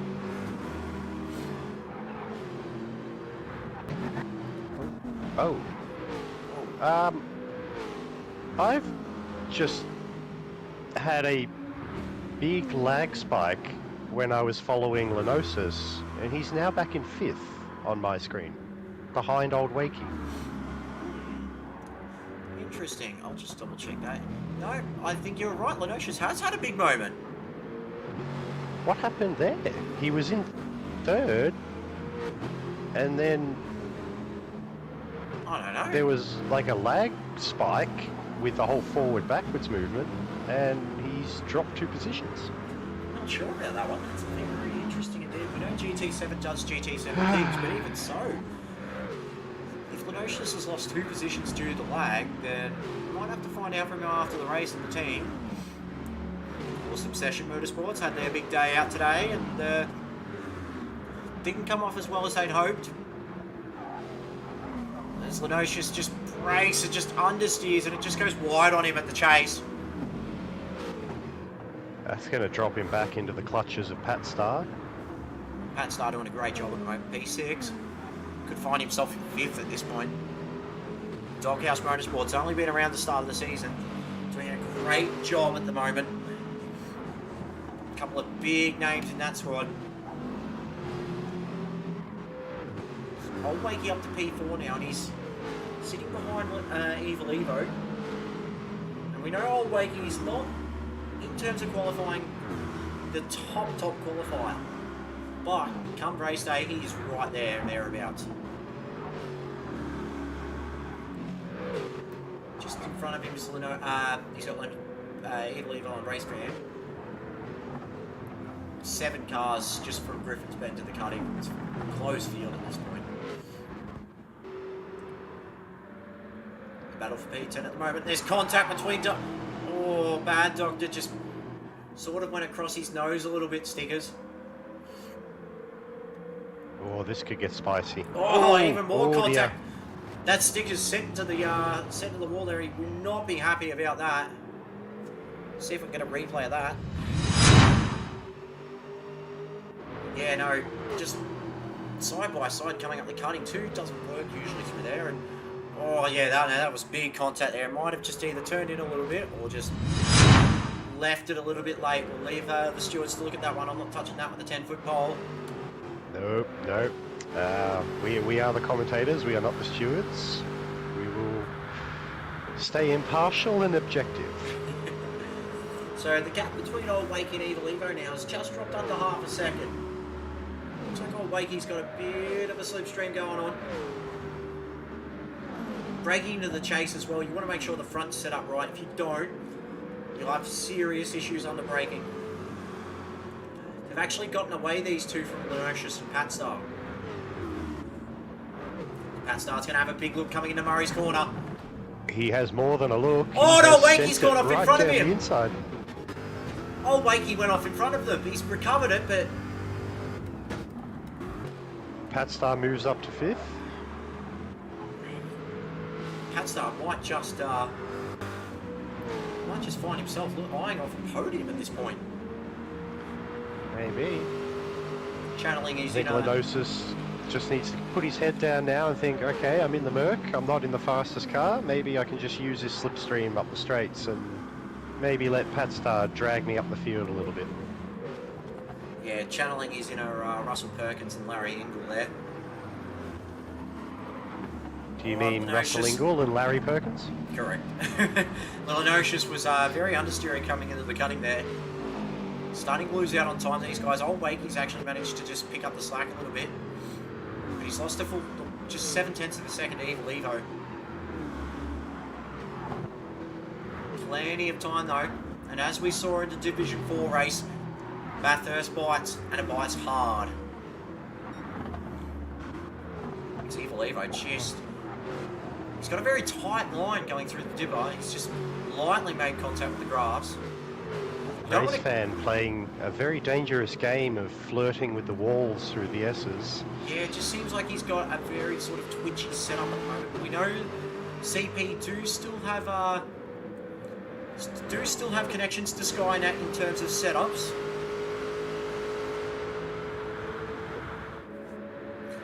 Evo though is making some good time. He might have a look here under brakes. Yeah, and every time I see the brakes go on in the Aston Martins, I clench a little bit because of what happened last week with Knuckles and TX3, of course, the braking glitch. Turns out the bottom of the cars was bottoming out during the race, not in qualifying, hence why they were snapping off quite a bit. If these two scrap, Old Wakey, can you imagine a young and an Old Wakey podium? That'd be interesting. Oh. So, I think we It would might be a party at the Wakey household. Yeah, and I think speaking of parties, Red Mist Racing are still partying down in the pit lane there after Rex's big win. But here in the comms box, I reckon we might take a look at the fuel and tyre update. I have been keeping an eye on that.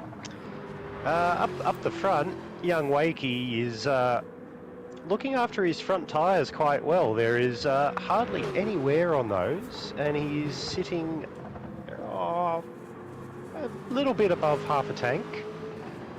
Back down behind him, Race Fan has a little bit more wear on his front tyres, but he's also doing quite well. So he's not that far off in terms of tyres, but he is just dipped below half a tank of fuel, so he is using it. Behind him again, Evil Evo is pretty much on par with Race Fan. And again, behind them, Old Wakey is near on identical. Same with Patstar. In terms of fuel, Lenosis is equal with the 4 in front of him, but has used a little bit more of his front tyres. Behind him, Lucky is doing doing quite well, probably about 10-15% wear on the front tyres, and in a Dodge Viper being rather economical with the fuel, sitting above half a tank. Behind him, bit of a different story for Cruzin, with quite a bit of wear on the front and rear right-hand side tyres, and is a notch or two below half a tank of fuel. Bumcrack has a lot better tyre wear, but very similar to fuel usage to Cruzin. Skipping to the back of the field, pretty much the same situation for Stickers and the Bad Doc in terms of fuel and tyres. I think Bad Doc's has another moment because he is 30 seconds off the back of Stickers. Something has not gone right there for him. Yeah, and I think in terms of the Bad Doc being a return drive, he's in Group 2. There's no pressure whatsoever on him to perform. There's no championship he needs to worry about. So this is all just about getting test miles back and then eventually going for wins, which we know he is capable of. He's a very quick driver. Back up the front, Young Wakey, 3.4 to the good. Race fans still got Evil Evo right behind him.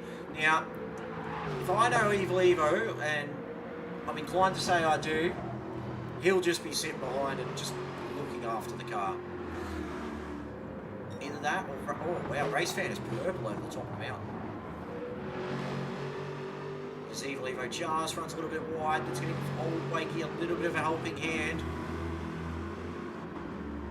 Well, Evil Evo does have a little bit of a fuel advantage over Race Fan in front of him, so that 1.8 second margin may just come back to him in the pits.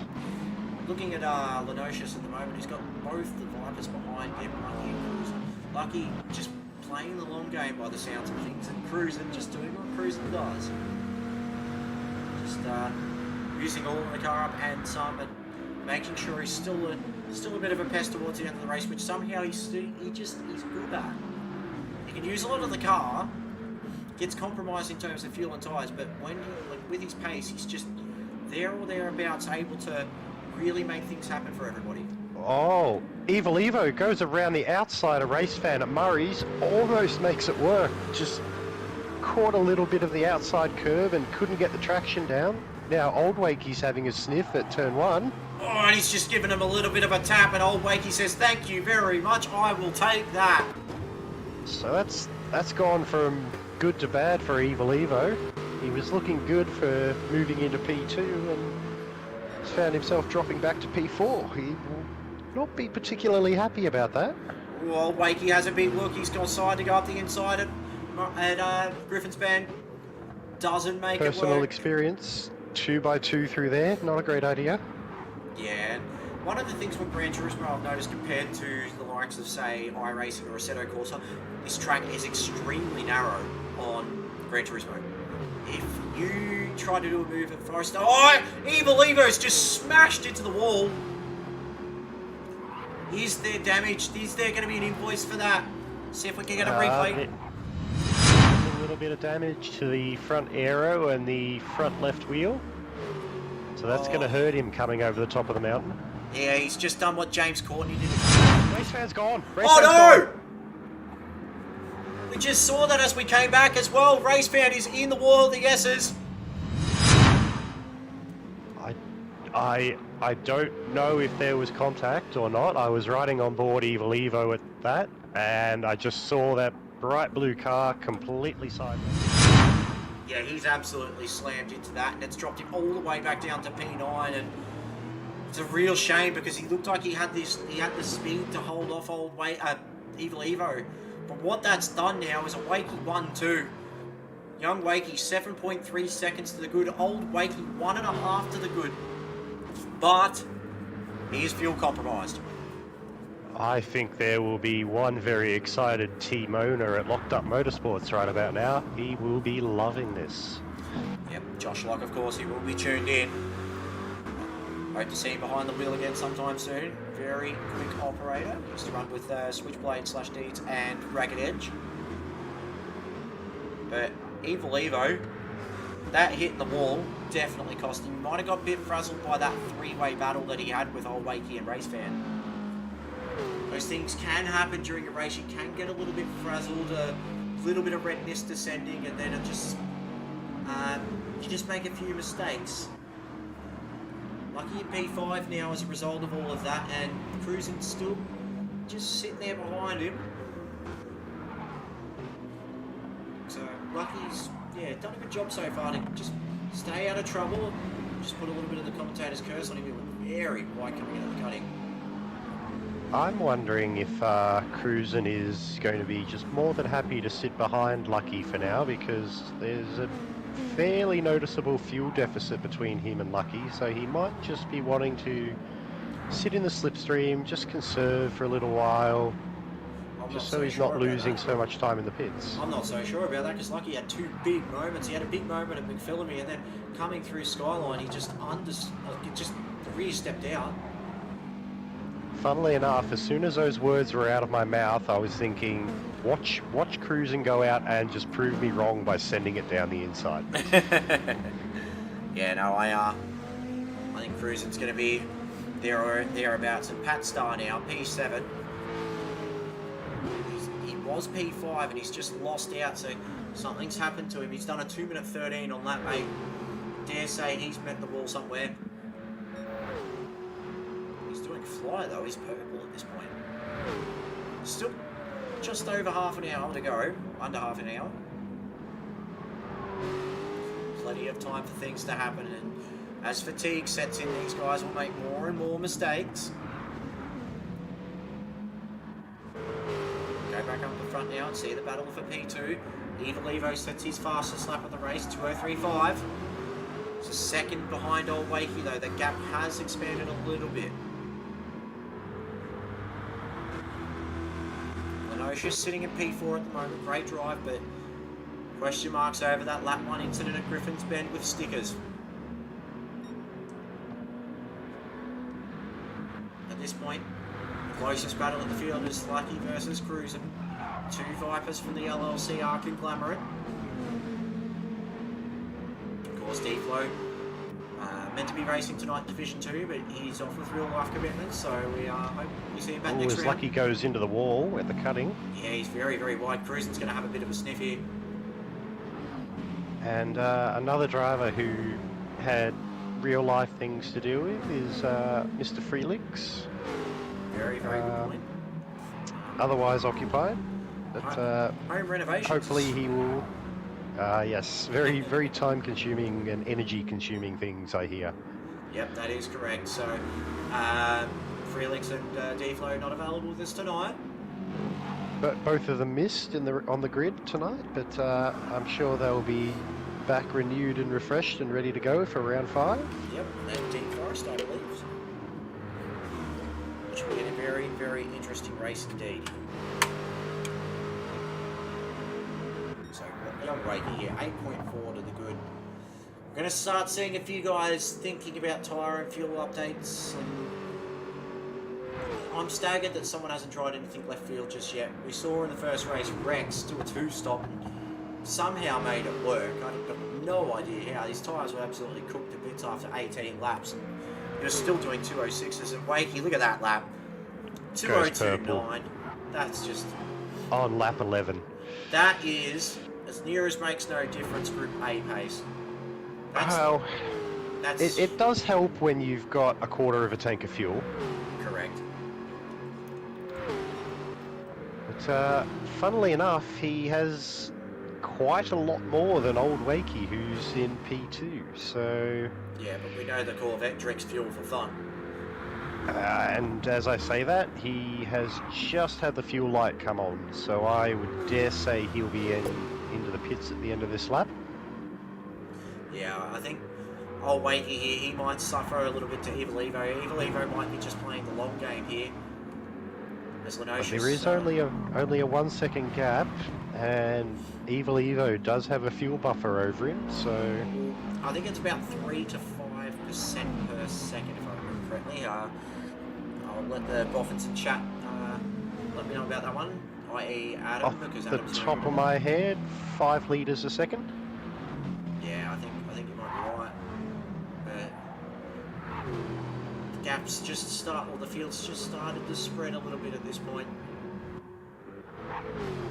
Stickers on a bit of a repair job at the moment. He's inside the top 10. He's in front of Race Fan.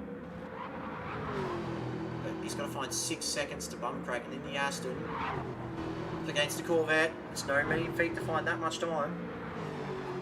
And Race Fan, P10 now. What could have been? And as we see, Race Fan's just had a big moment into the dipper again. Just get that on the replay. He's just got a half a second penalty again. Young Wakey's just coming into the pits now. Old Wakey just coming out of the chase. I dare say he'll be in. Evil Evo follows him. Yeah, I got a feeling a lot of these guys are going to come in now or go to lap 13. Young Wakey. Lenosis in as well. Look at that. Same with Cruzin in P5. Patstar. Lucky's in as well. Yeah, I think most of these guys are just going to play follow the leader here. Crack will come in. Noticeable differences in fuel usage through the drivers. Yeah, Lucky and Wakey have done a fantastic job, whereas the likes of Crack and Cruzin are going to suffer here. Patstar as well. How much fuel do these guys put in is the real question here. You don't want to put in too much that you end up losing time, but that means you can push on towards the end of the race. But not only that, you don't want to put in too little that you're going to have to play the conservation game. Evil Evo comes out ahead of Old Wakey. Barely though. Oh, They actually spawned in each other. As they come down Mountain Straight, this will be for P2. So Evil Evo has made up time on Wakey. Going to be side by side coming down Mountain Straight. Wakey's surely not going to think about this. Cold tyres, gentlemen, cold tyres. Yeah, you got to baby them in a little bit and just try and look after them a little bit early on. You don't want to rip them up and then have nothing at the end. But what that has done is Young Wakey is now 12.5 seconds clear of these guys. Absolutely fantastic drive so far. And Lenocious, well, he's found a little bit of clear air against Cruzin and Lucky. Expect that gap to drop down though. Cruzin's actually jumped Lucky here.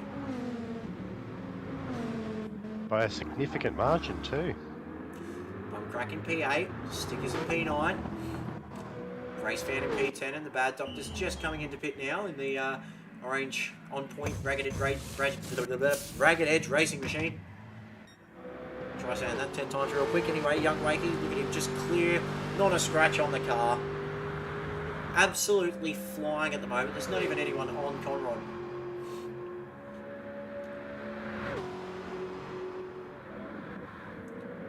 So the main focus here now is our battle between Evil Evo and Young Old Wakey.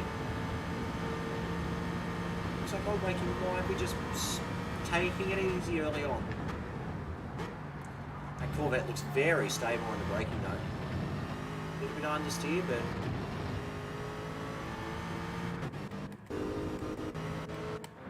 well, it's going to be interesting to see what happens with Lenocious here. He's in a bit of no man's land. He's got plenty of time in front of him, but he hasn't got the car to catch them. He's got two Vipers behind him that do have the pace, but they will drink fuel if they actually try to keep up with him. Funny that you mention that, because the two Vipers behind him actually have less fuel on board than he does. That's interesting. And I'm not sure about that for Cruzin, but Lucky, I feel like Lucky could get home from here, but I feel like Cruzin might be in a bit of strife because he does tend to push the car. Lucky has less fuel than Cruzin. Not by much, but there is a little bit of a difference. But I'm sure those boys have done their practice. They know their numbers. Yeah, but have they done it too fine to a point where they actually leave themselves in quite a bit of danger? That's the real question here. Lucky seems to really be struggling with the cutting. He's just going very wide, not flirting with the wall wide, but the problem with the entrance to the cutting is the fact that if you take too much speed into it, you can slam into the wall. Take too much speed and not slam into the wall, you understeer anyway into the main precinct of the corner. And even then, if you put the gas down too early at the exit of the cutting, you just throw it away. Like, it just spins out. It's very So what you're saying is that that corner is just a pain in the proverbial. Yep. Anyway, guys, I'll tell you what. Old Wakey here. He's just starting to lose touch a little bit with Evil Evo. He's got the car down the straight to make things happen, but as soon as they hit the top of the mountain, Evil Evo looks like he's just got him covered, but it's not enough to keep up with young Wakey, who seems to be just controlling the race, essentially, controlling things on his own terms. Looking down the field, race fans had another moment. It's just hard under brakes into having a mental blank. Forest Elbow. Forest Elbow, that's the one. Yeah, with Forest Elbow, very, very easy to understeer straight into that corner and even just, damage the car, damage the front end, and make your miserable day even worse. There's bum cracking stickers here. P9 for stickers, could be P8 very shortly, because he's managed to whittle down 6.8 seconds in pretty quick succession here. Bum crack will have put more fuel in the car, so that will have helped Stickers' gap.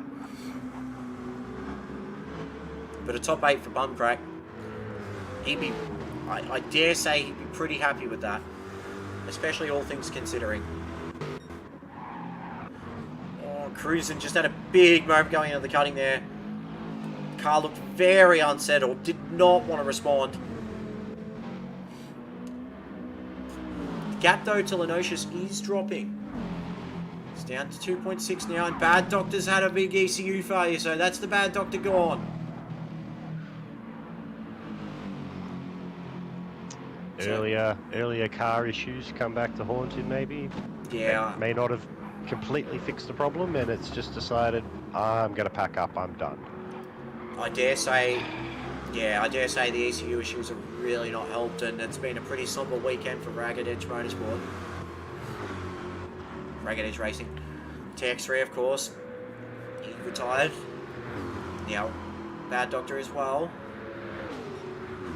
Very somber weekend for the Ragged Edge Racing crew. This old Wakey here is just started to close up a little bit. That Corvette's so strong in the straight lines, but look how much time Evil Evo makes up out of the corners. It's just two sort of different setups around these cars, I dare say. Lucky is just struggling here. He's got Oz Patstar right behind him. Patstar's followed him off into the weeds. There's something I'm curious about with the Lucky's Lawn Care Vipers, both of them. I was just keeping an eye on them as they were going down Conrod. Now, the Vipers... Oh, there's been contact! Most... Sorry to cut in through there, Carbonboy, but Patstar had a big look at a hell corner. Lucky fires back with a little bit of a shove. That's Lucky saying, hey, I'm not new here. And Lucky's definitely not one of those guys you want to get the elbows out with. He can fight back hard. And not at this corner either, because you will find yourself into that King G barrier very, very quickly, very, very firmly. Chaz Mostert style in 2014. Oh, Lucky's very wide. Is this the sniff Patstar needs? Patstar gets through, so Lucky's struggling massively with that Viper at the moment. The cutting is just his nemesis corner. Yeah, and it seems like the Viper, this second stint, it's sort of like the opposite of Malevolent One. As Solomon Park just bites Lucky there a little bit. It's like the opposite of the Malevolent One, where the first stint was his shocker for him and the second stint was good. It's the other way around here for Lucky. The second stint just struggling. Oh, Patstar's gone. Patstar straight into the wall. Get that on our replay. The SS takes things another were going well for him. He has a moment. Yeah, the SS bites again. Such a shame. Look at that. Yeah, just the car just oversteered straight into the wall. And that's put him down into the weeds. Bumcrack's still holding off Stickers as well at the moment in P8.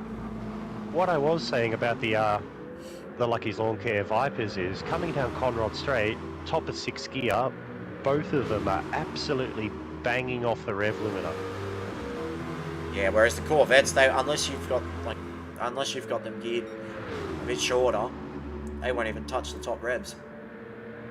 Stickers takes position now. P8. He's not that far behind Pat Star at the moment. He's showing better lap time.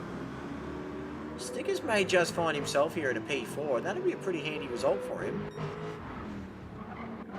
But what that has done now is brought Cruzin to P5.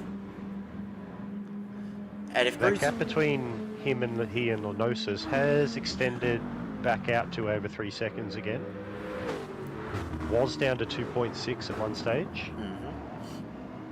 And the gap between Old Wakey and Evil Evo now, just under a second, so it's starting to spread out just that little bit. Still got 15 minutes remaining though, still plenty of time for something to go wrong. And in terms of fuel and tyres, Evil Evo and Old Wakey are neck and neck. There is nothing in it. So Pat Star now P7, he's got a lot of work to do. The rear of that car just does not look very healthy at all. And he's shown good glimpses of this pace, this speed he's got over the season. He's just been crippled by bad luck. Old Wakey's got a little bit of a run on Evil Evo down the straight here. Get on board with Old Wakey now for Locked Up Motorsports in the Corvette. This thing's a monster in a straight line. You can listen to the revs. It's not even close to redlining. He's hard on the brakes. Can he set it up though? But Evil Evo's just got such good traction in that Aston Martin. It just looks very composed.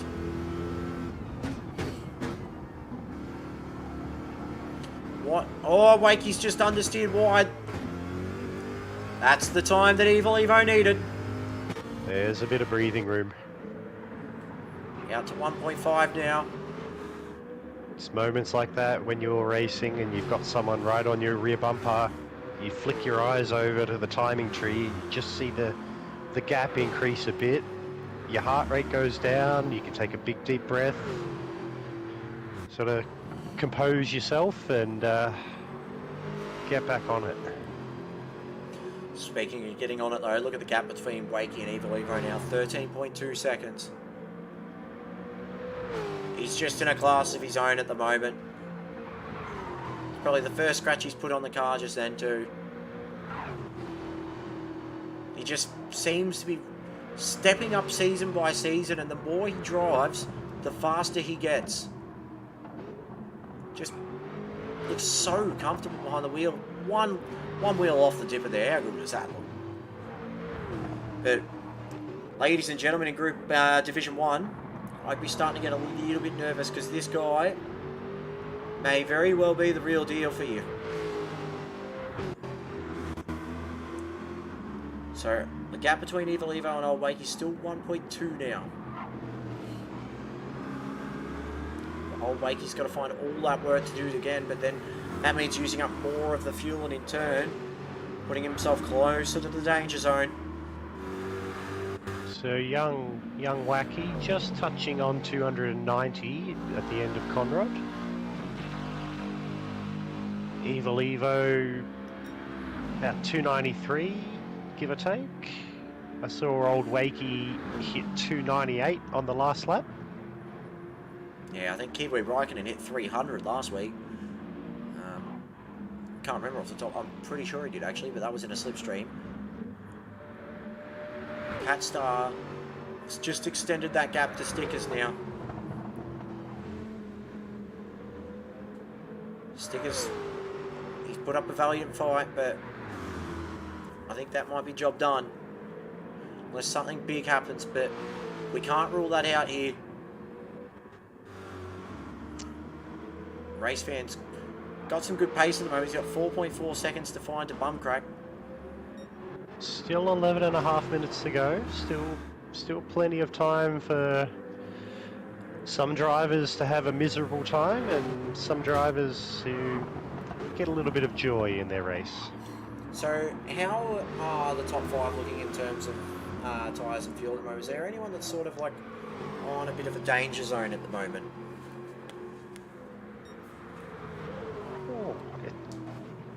in the top 5, the one who's worse off is Cruzin in P5. He's a little bit below half a tank, and he's got more wear on his tyres than the 4 in front of him, not by a whole lot. He has a big slide coming into Skyline. I wouldn't say he's hurting the car. He's definitely using more of it than the guys in front of him.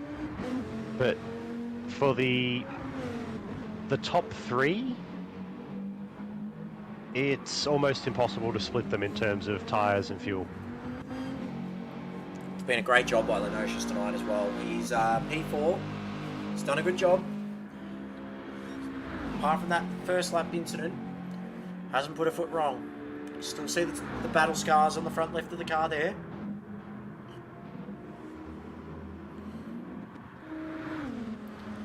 And I think Patstar might just be catching lucky here. Because that gap is definitely dropping. It was 4.2. It's now 2.1. Last lap for Lucky was a 2:05.5. Patstar 2:04.4. So there you go. 1.1 seconds. Aside from the Evil Evo Old Wakey battle, the field is very spread out, which does tend to happen here at Bathurst as Old Wakey goes purple through the first sector. Just keeping an eye on Patstar. He did a 2:03.6 last lap. Lucky at 2:05.9. Have to keep an eye on this little spicy little hot pocket, because I get a feeling within 2 laps Lucky might just find himself in a spot of bother here. Then they'll be sparring again for round 2. Anyway, back up the front now, and look at Wakey, 14.3 to the good. I thought Bathurst might cause some championship changing stuff, but what we've seen is 3 absolute dominations by 3 big names that are leading the field. And then in Division 1, we saw trials and tribulations of TX3's brake failures, and Distinct Andrew did not hesitate on capitalising on that. He absolutely dominated. And look at Wakey now, he's 3.5 tenths up on his fastest lap. This is going to be something else. The young fella is putting on quite the clinic here today. Yeah, I think next season's going to be interesting if he goes up to Division 1, and I dare say he will, the Div 1 prospect. I was just thinking that exact same thing. It's going to be exciting to see what he actually does. Look at that, 2:02. Oh my god. 2:02.5. That is just frightening pace. That is enough to put him in the top half of Division 1. That's crazy good. Anyway, back in the battle with Evil Evo. Patstar's gone off at the chase. Oh, he has too. He was hard on the brakes, just could not pull it up in time, and the car just went straight. Managed to get out of it without too much harm done. Yeah, he's going to have dirty tyres though. But is that the braking factor playing into it? What that's done is let Lucky go scot-free, and we've been robbed of a battle, but we might have another battle just here. We do, Bum Crack and Race Fan. So that gap has closed to less than a second now. Race Fan's got pretty good pace, to be honest about that, sitting in the 2:03s at the moment. Bum Crack just struggling a little bit with his car. Bumcrack does have the tyre advantage over Race Fan, and they are neck and neck on fuel, so it could get quite spicy in the later stage of this race, with just over 6.5 minutes to go. Just on Cruzin watch at the moment, and what I want to know, is he going to run out of fuel? Because we know how hard Cruzin pushes these cars. Doesn't have much mechanical sympathy for the car he drives. Ooh. I think it might be touch and go. He is sitting right on a quarter of a tank at the moment. Quarter of a tank with 3 laps. The 4 guys in front of him are just over a quarter of a tank. Lucky is in the same situation. Pat Star is actually in the same boat as Cruzin in terms of fuel. Lenosius just got the glitch again because he just went stationary for a second. So then SP Tools Mercedes-Benz Tribute. So I don't know if Cruzin's in any danger, but I will keep an eye on it. Yeah, I get the feeling because I know what he's capable of in the car, but I know how much he sacrifices to get the best out of it. And that's the biggest problem at the moment. Checking in with Evil Evo and Old Wakey again in the gap.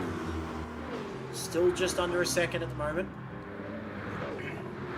We're coming to the last 5 minutes of the race. Who's your pick to win this one, ladies and gentlemen? Fire them up in the chat. Actually, speaking of firing up the chat, we might have to start thinking about our driver of the day at the moment. And there's going to be some hard luck stories as Old Wakey just clips the wall.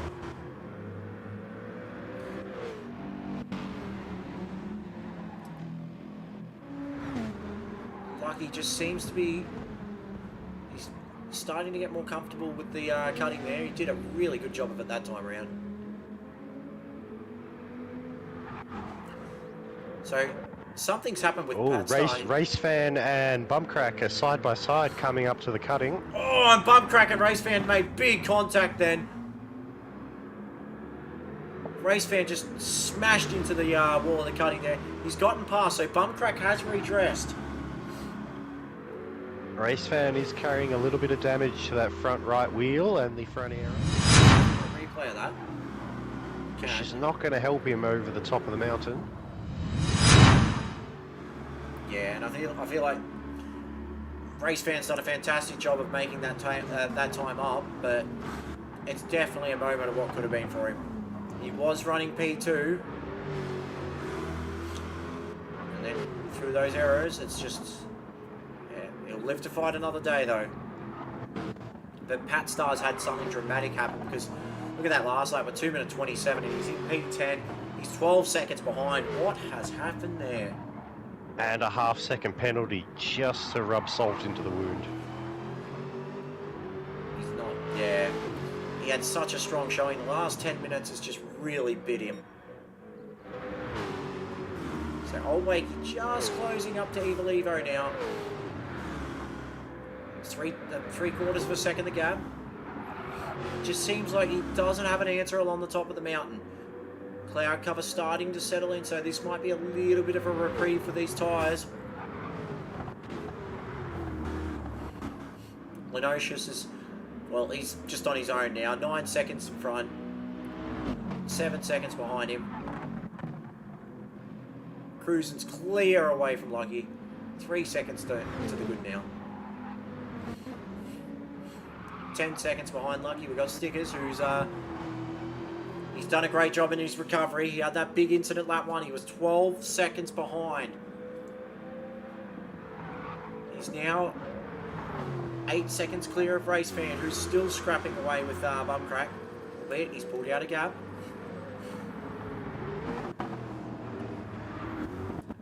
And then Pat Star in P10. At Doghouse Motorsports Aston will just probably need a bit of a reshell. A lot of damage on it tonight. The fuel light has just come on for Old Wakey. I think he'll be fine. Yeah, he if should my be maths okay. is right, they've got just the one more lap to go after this one. Should be okay. So I do believe lap 24 is the key lap that everyone's been getting to. But I'm surprised no one put a left field tactic out. Everyone just split their strategies in half tonight. So Evil Evo took a lot of the curb with the extra to Murray's corner there. He has also just hit the fuel light. I don't think we'll see much more out of this battle, so... Lenosis is also on the fuel light. Yeah, I think so. As is Cruzin, who has Lucky right on his rear bumper, 3/10 in it. So what's happened there? 2:08.5. I dare say he's cut through the chase, or... Oh, Cruzin. Just sideways through turn 1. Yeah, it took a lot of curb. Lucky might just have a bit of a sniff here. We'll get on board with Lucky's Lawn Care Racing. These two Cruzin don't... goes defensive. They're not teammates, but they are in a way.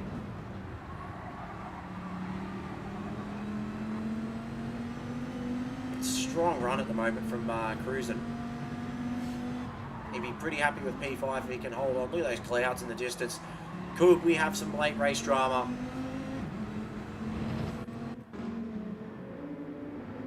Maybe Old not. Wakey making up 3/10 on Evil Evo coming through the S's. This could get very spicy going down Conrod on the final lap. If you can get a good exit out of Forest Elbow, he could be on for it.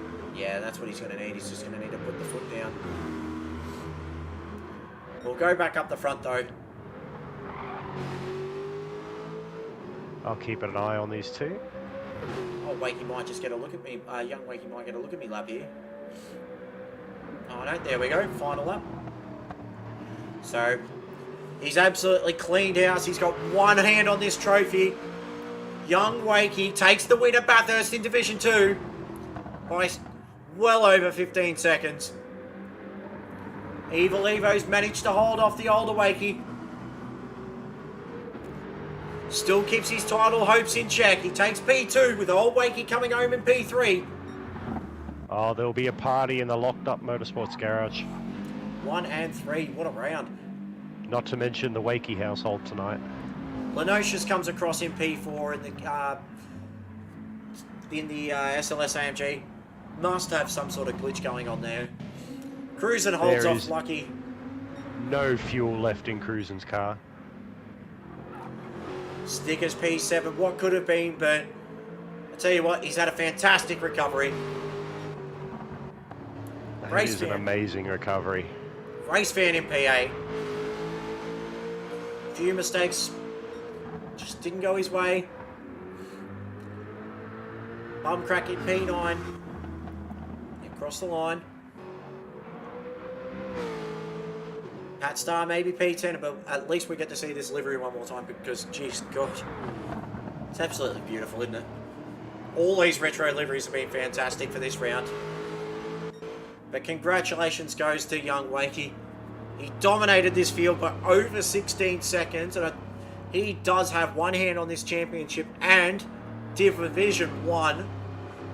You may have a problem in your hands next season because, boy, oh boy, this kid is improving out of sight and he's wicked quick. Massive congratulations goes to Wakey. Evil Evo is behind in the title race by 6 points. The gap will extend tonight. But P2, damage limitations, he's right there or thereabouts. Just needs something to go his way. And old Wakey, P3 tonight. Had a car that was compromised on fuel, still made it count where it mattered. Brings home a 1 and a 3 for Locked Up Motorsport. So we just got Guys in the chat, start firing in with your drivers of the day while we wait for the post-race timer to count itself down after the unfortunate mechanical failure from the Bad Dog. Not his night tonight, unfortunately. No, and not Ragged Edge's weekend, well, round at all, to be honest, with the amount of contact and what's happened with TX3. They'll bounce back. They're a tough squad at Ragged Edge, but Yeah, it might just be worthwhile writing Bathurst off, forgetting it ever happened, moving on, come back strong at Deep Forest. but who's going to stop old Wakey, young Wakey now? That's the real question. Well, my driver of the day, I'm going to give mine to Evil Evo. Ooh. I thought he had a pretty good drive, really good pace. Managed to hold his own when the competition got a bit heated. And, well, stayed out of trouble as well. Kept it off the wall. Yeah, All in all. I think I'm going to give my driver of the day, and I like seeing people like dominate the field. I like seeing the big scraps. I like seeing the big battles. My driver of the day goes to Cruzin. I think despite the fact he used a lot of fuel, a lot of tyre, he drove a very, very clean race. He had a very good battle with Lucky the whole race, and to come out of the owner against the owner of the LLC, Arca Glamour, and put on the drive he did, that was absolutely faultless. And Cruzin, driver of the day for me. So, guys in chat, Evil's being given driver of the day by Dadson. We've got VF with driver of the day Cruzin. Prusky says GG Lenocious. Pat Star has 2 sparred Astons from the stranger. Oh, dear God. Oh, God. Adam says 2 Astons out the front is something we didn't expect to see. Very good point. And especially in the old days with the Aston Martin, it wasn't the best on brakes. That's for sure. So, very surprised a lot of people picked it. Not a lot has changed, it seems. Womble, the whereabouts of this track confuses me. I cannot find a Bathurst in Victoria. There is one in New South Wales. Oh, God. I obviously said Victoria somewhere, didn't I? I missed that one completely, I'm afraid. No, I think I think next round will be a fantastic round, which I do believe. I'll just confirm with you if it's Deep Forest. We'll just double check very quickly, but it's been a absolutely wonderful round at Bathurst, despite the fact we had absolute dominations. It's been an absolute slobber knocker of a round. These retro liveries have looked absolutely fantastic in our return home, and I can't wait to see what happens at... it is Deep Forest next. So... Excellent. Yeah. Time to get out in the car and give it a big run. That's for sure. I think at this stage we're still just waiting on a couple more driver of the days. I know got one for Evil Evo, one for Cruzin. So Cruzin's actually technically up right now because I voted for him. Oh wait, you voted for Evil Evo, didn't you? Yep.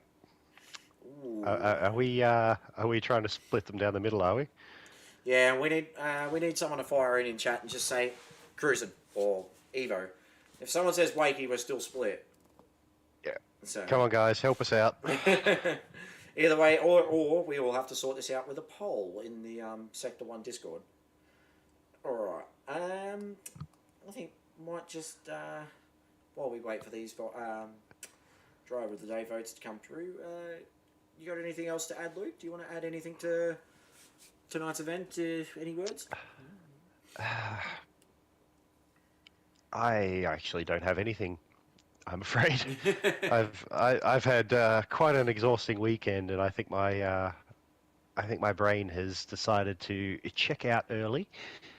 Actually, I did enjoy the racing tonight. The field was a bit spread out, which in terms of action can be a little bit disappointing, but I mean, it is Bathurst, and that does tend to happen, and it is what it is. The battles we did have were,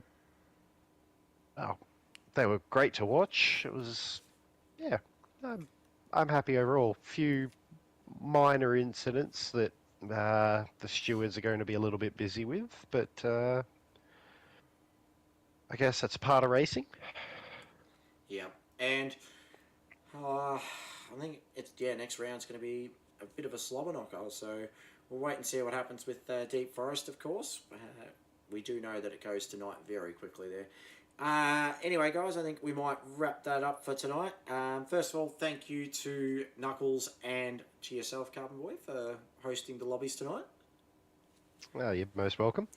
Secondly, thank you to all the livery lords for their retro round designs. They've done an absolutely fantastic job. They look wonderful. They sound the part as well on the track, and can't fault the effort you guys have put in. So massive thank you goes to them. Massive thanks to all the drivers that turned up as well this weekend and throughout the season so far. It's been fantastic racing all over. And last but not least, thanks to everyone who tuned in. It's been an absolutely phenomenal night. Great racing. The chat's been really, really good. We're still waiting for one more vote to split it. Otherwise, we will go to a Discord poll to split it and see who votes it. Otherwise, I am Brent, aka Karen Unleashed. We will see you next round for Deep Forest. And as always, thank you for watching Sector 1. We'll see you next time. This is Karen signing out.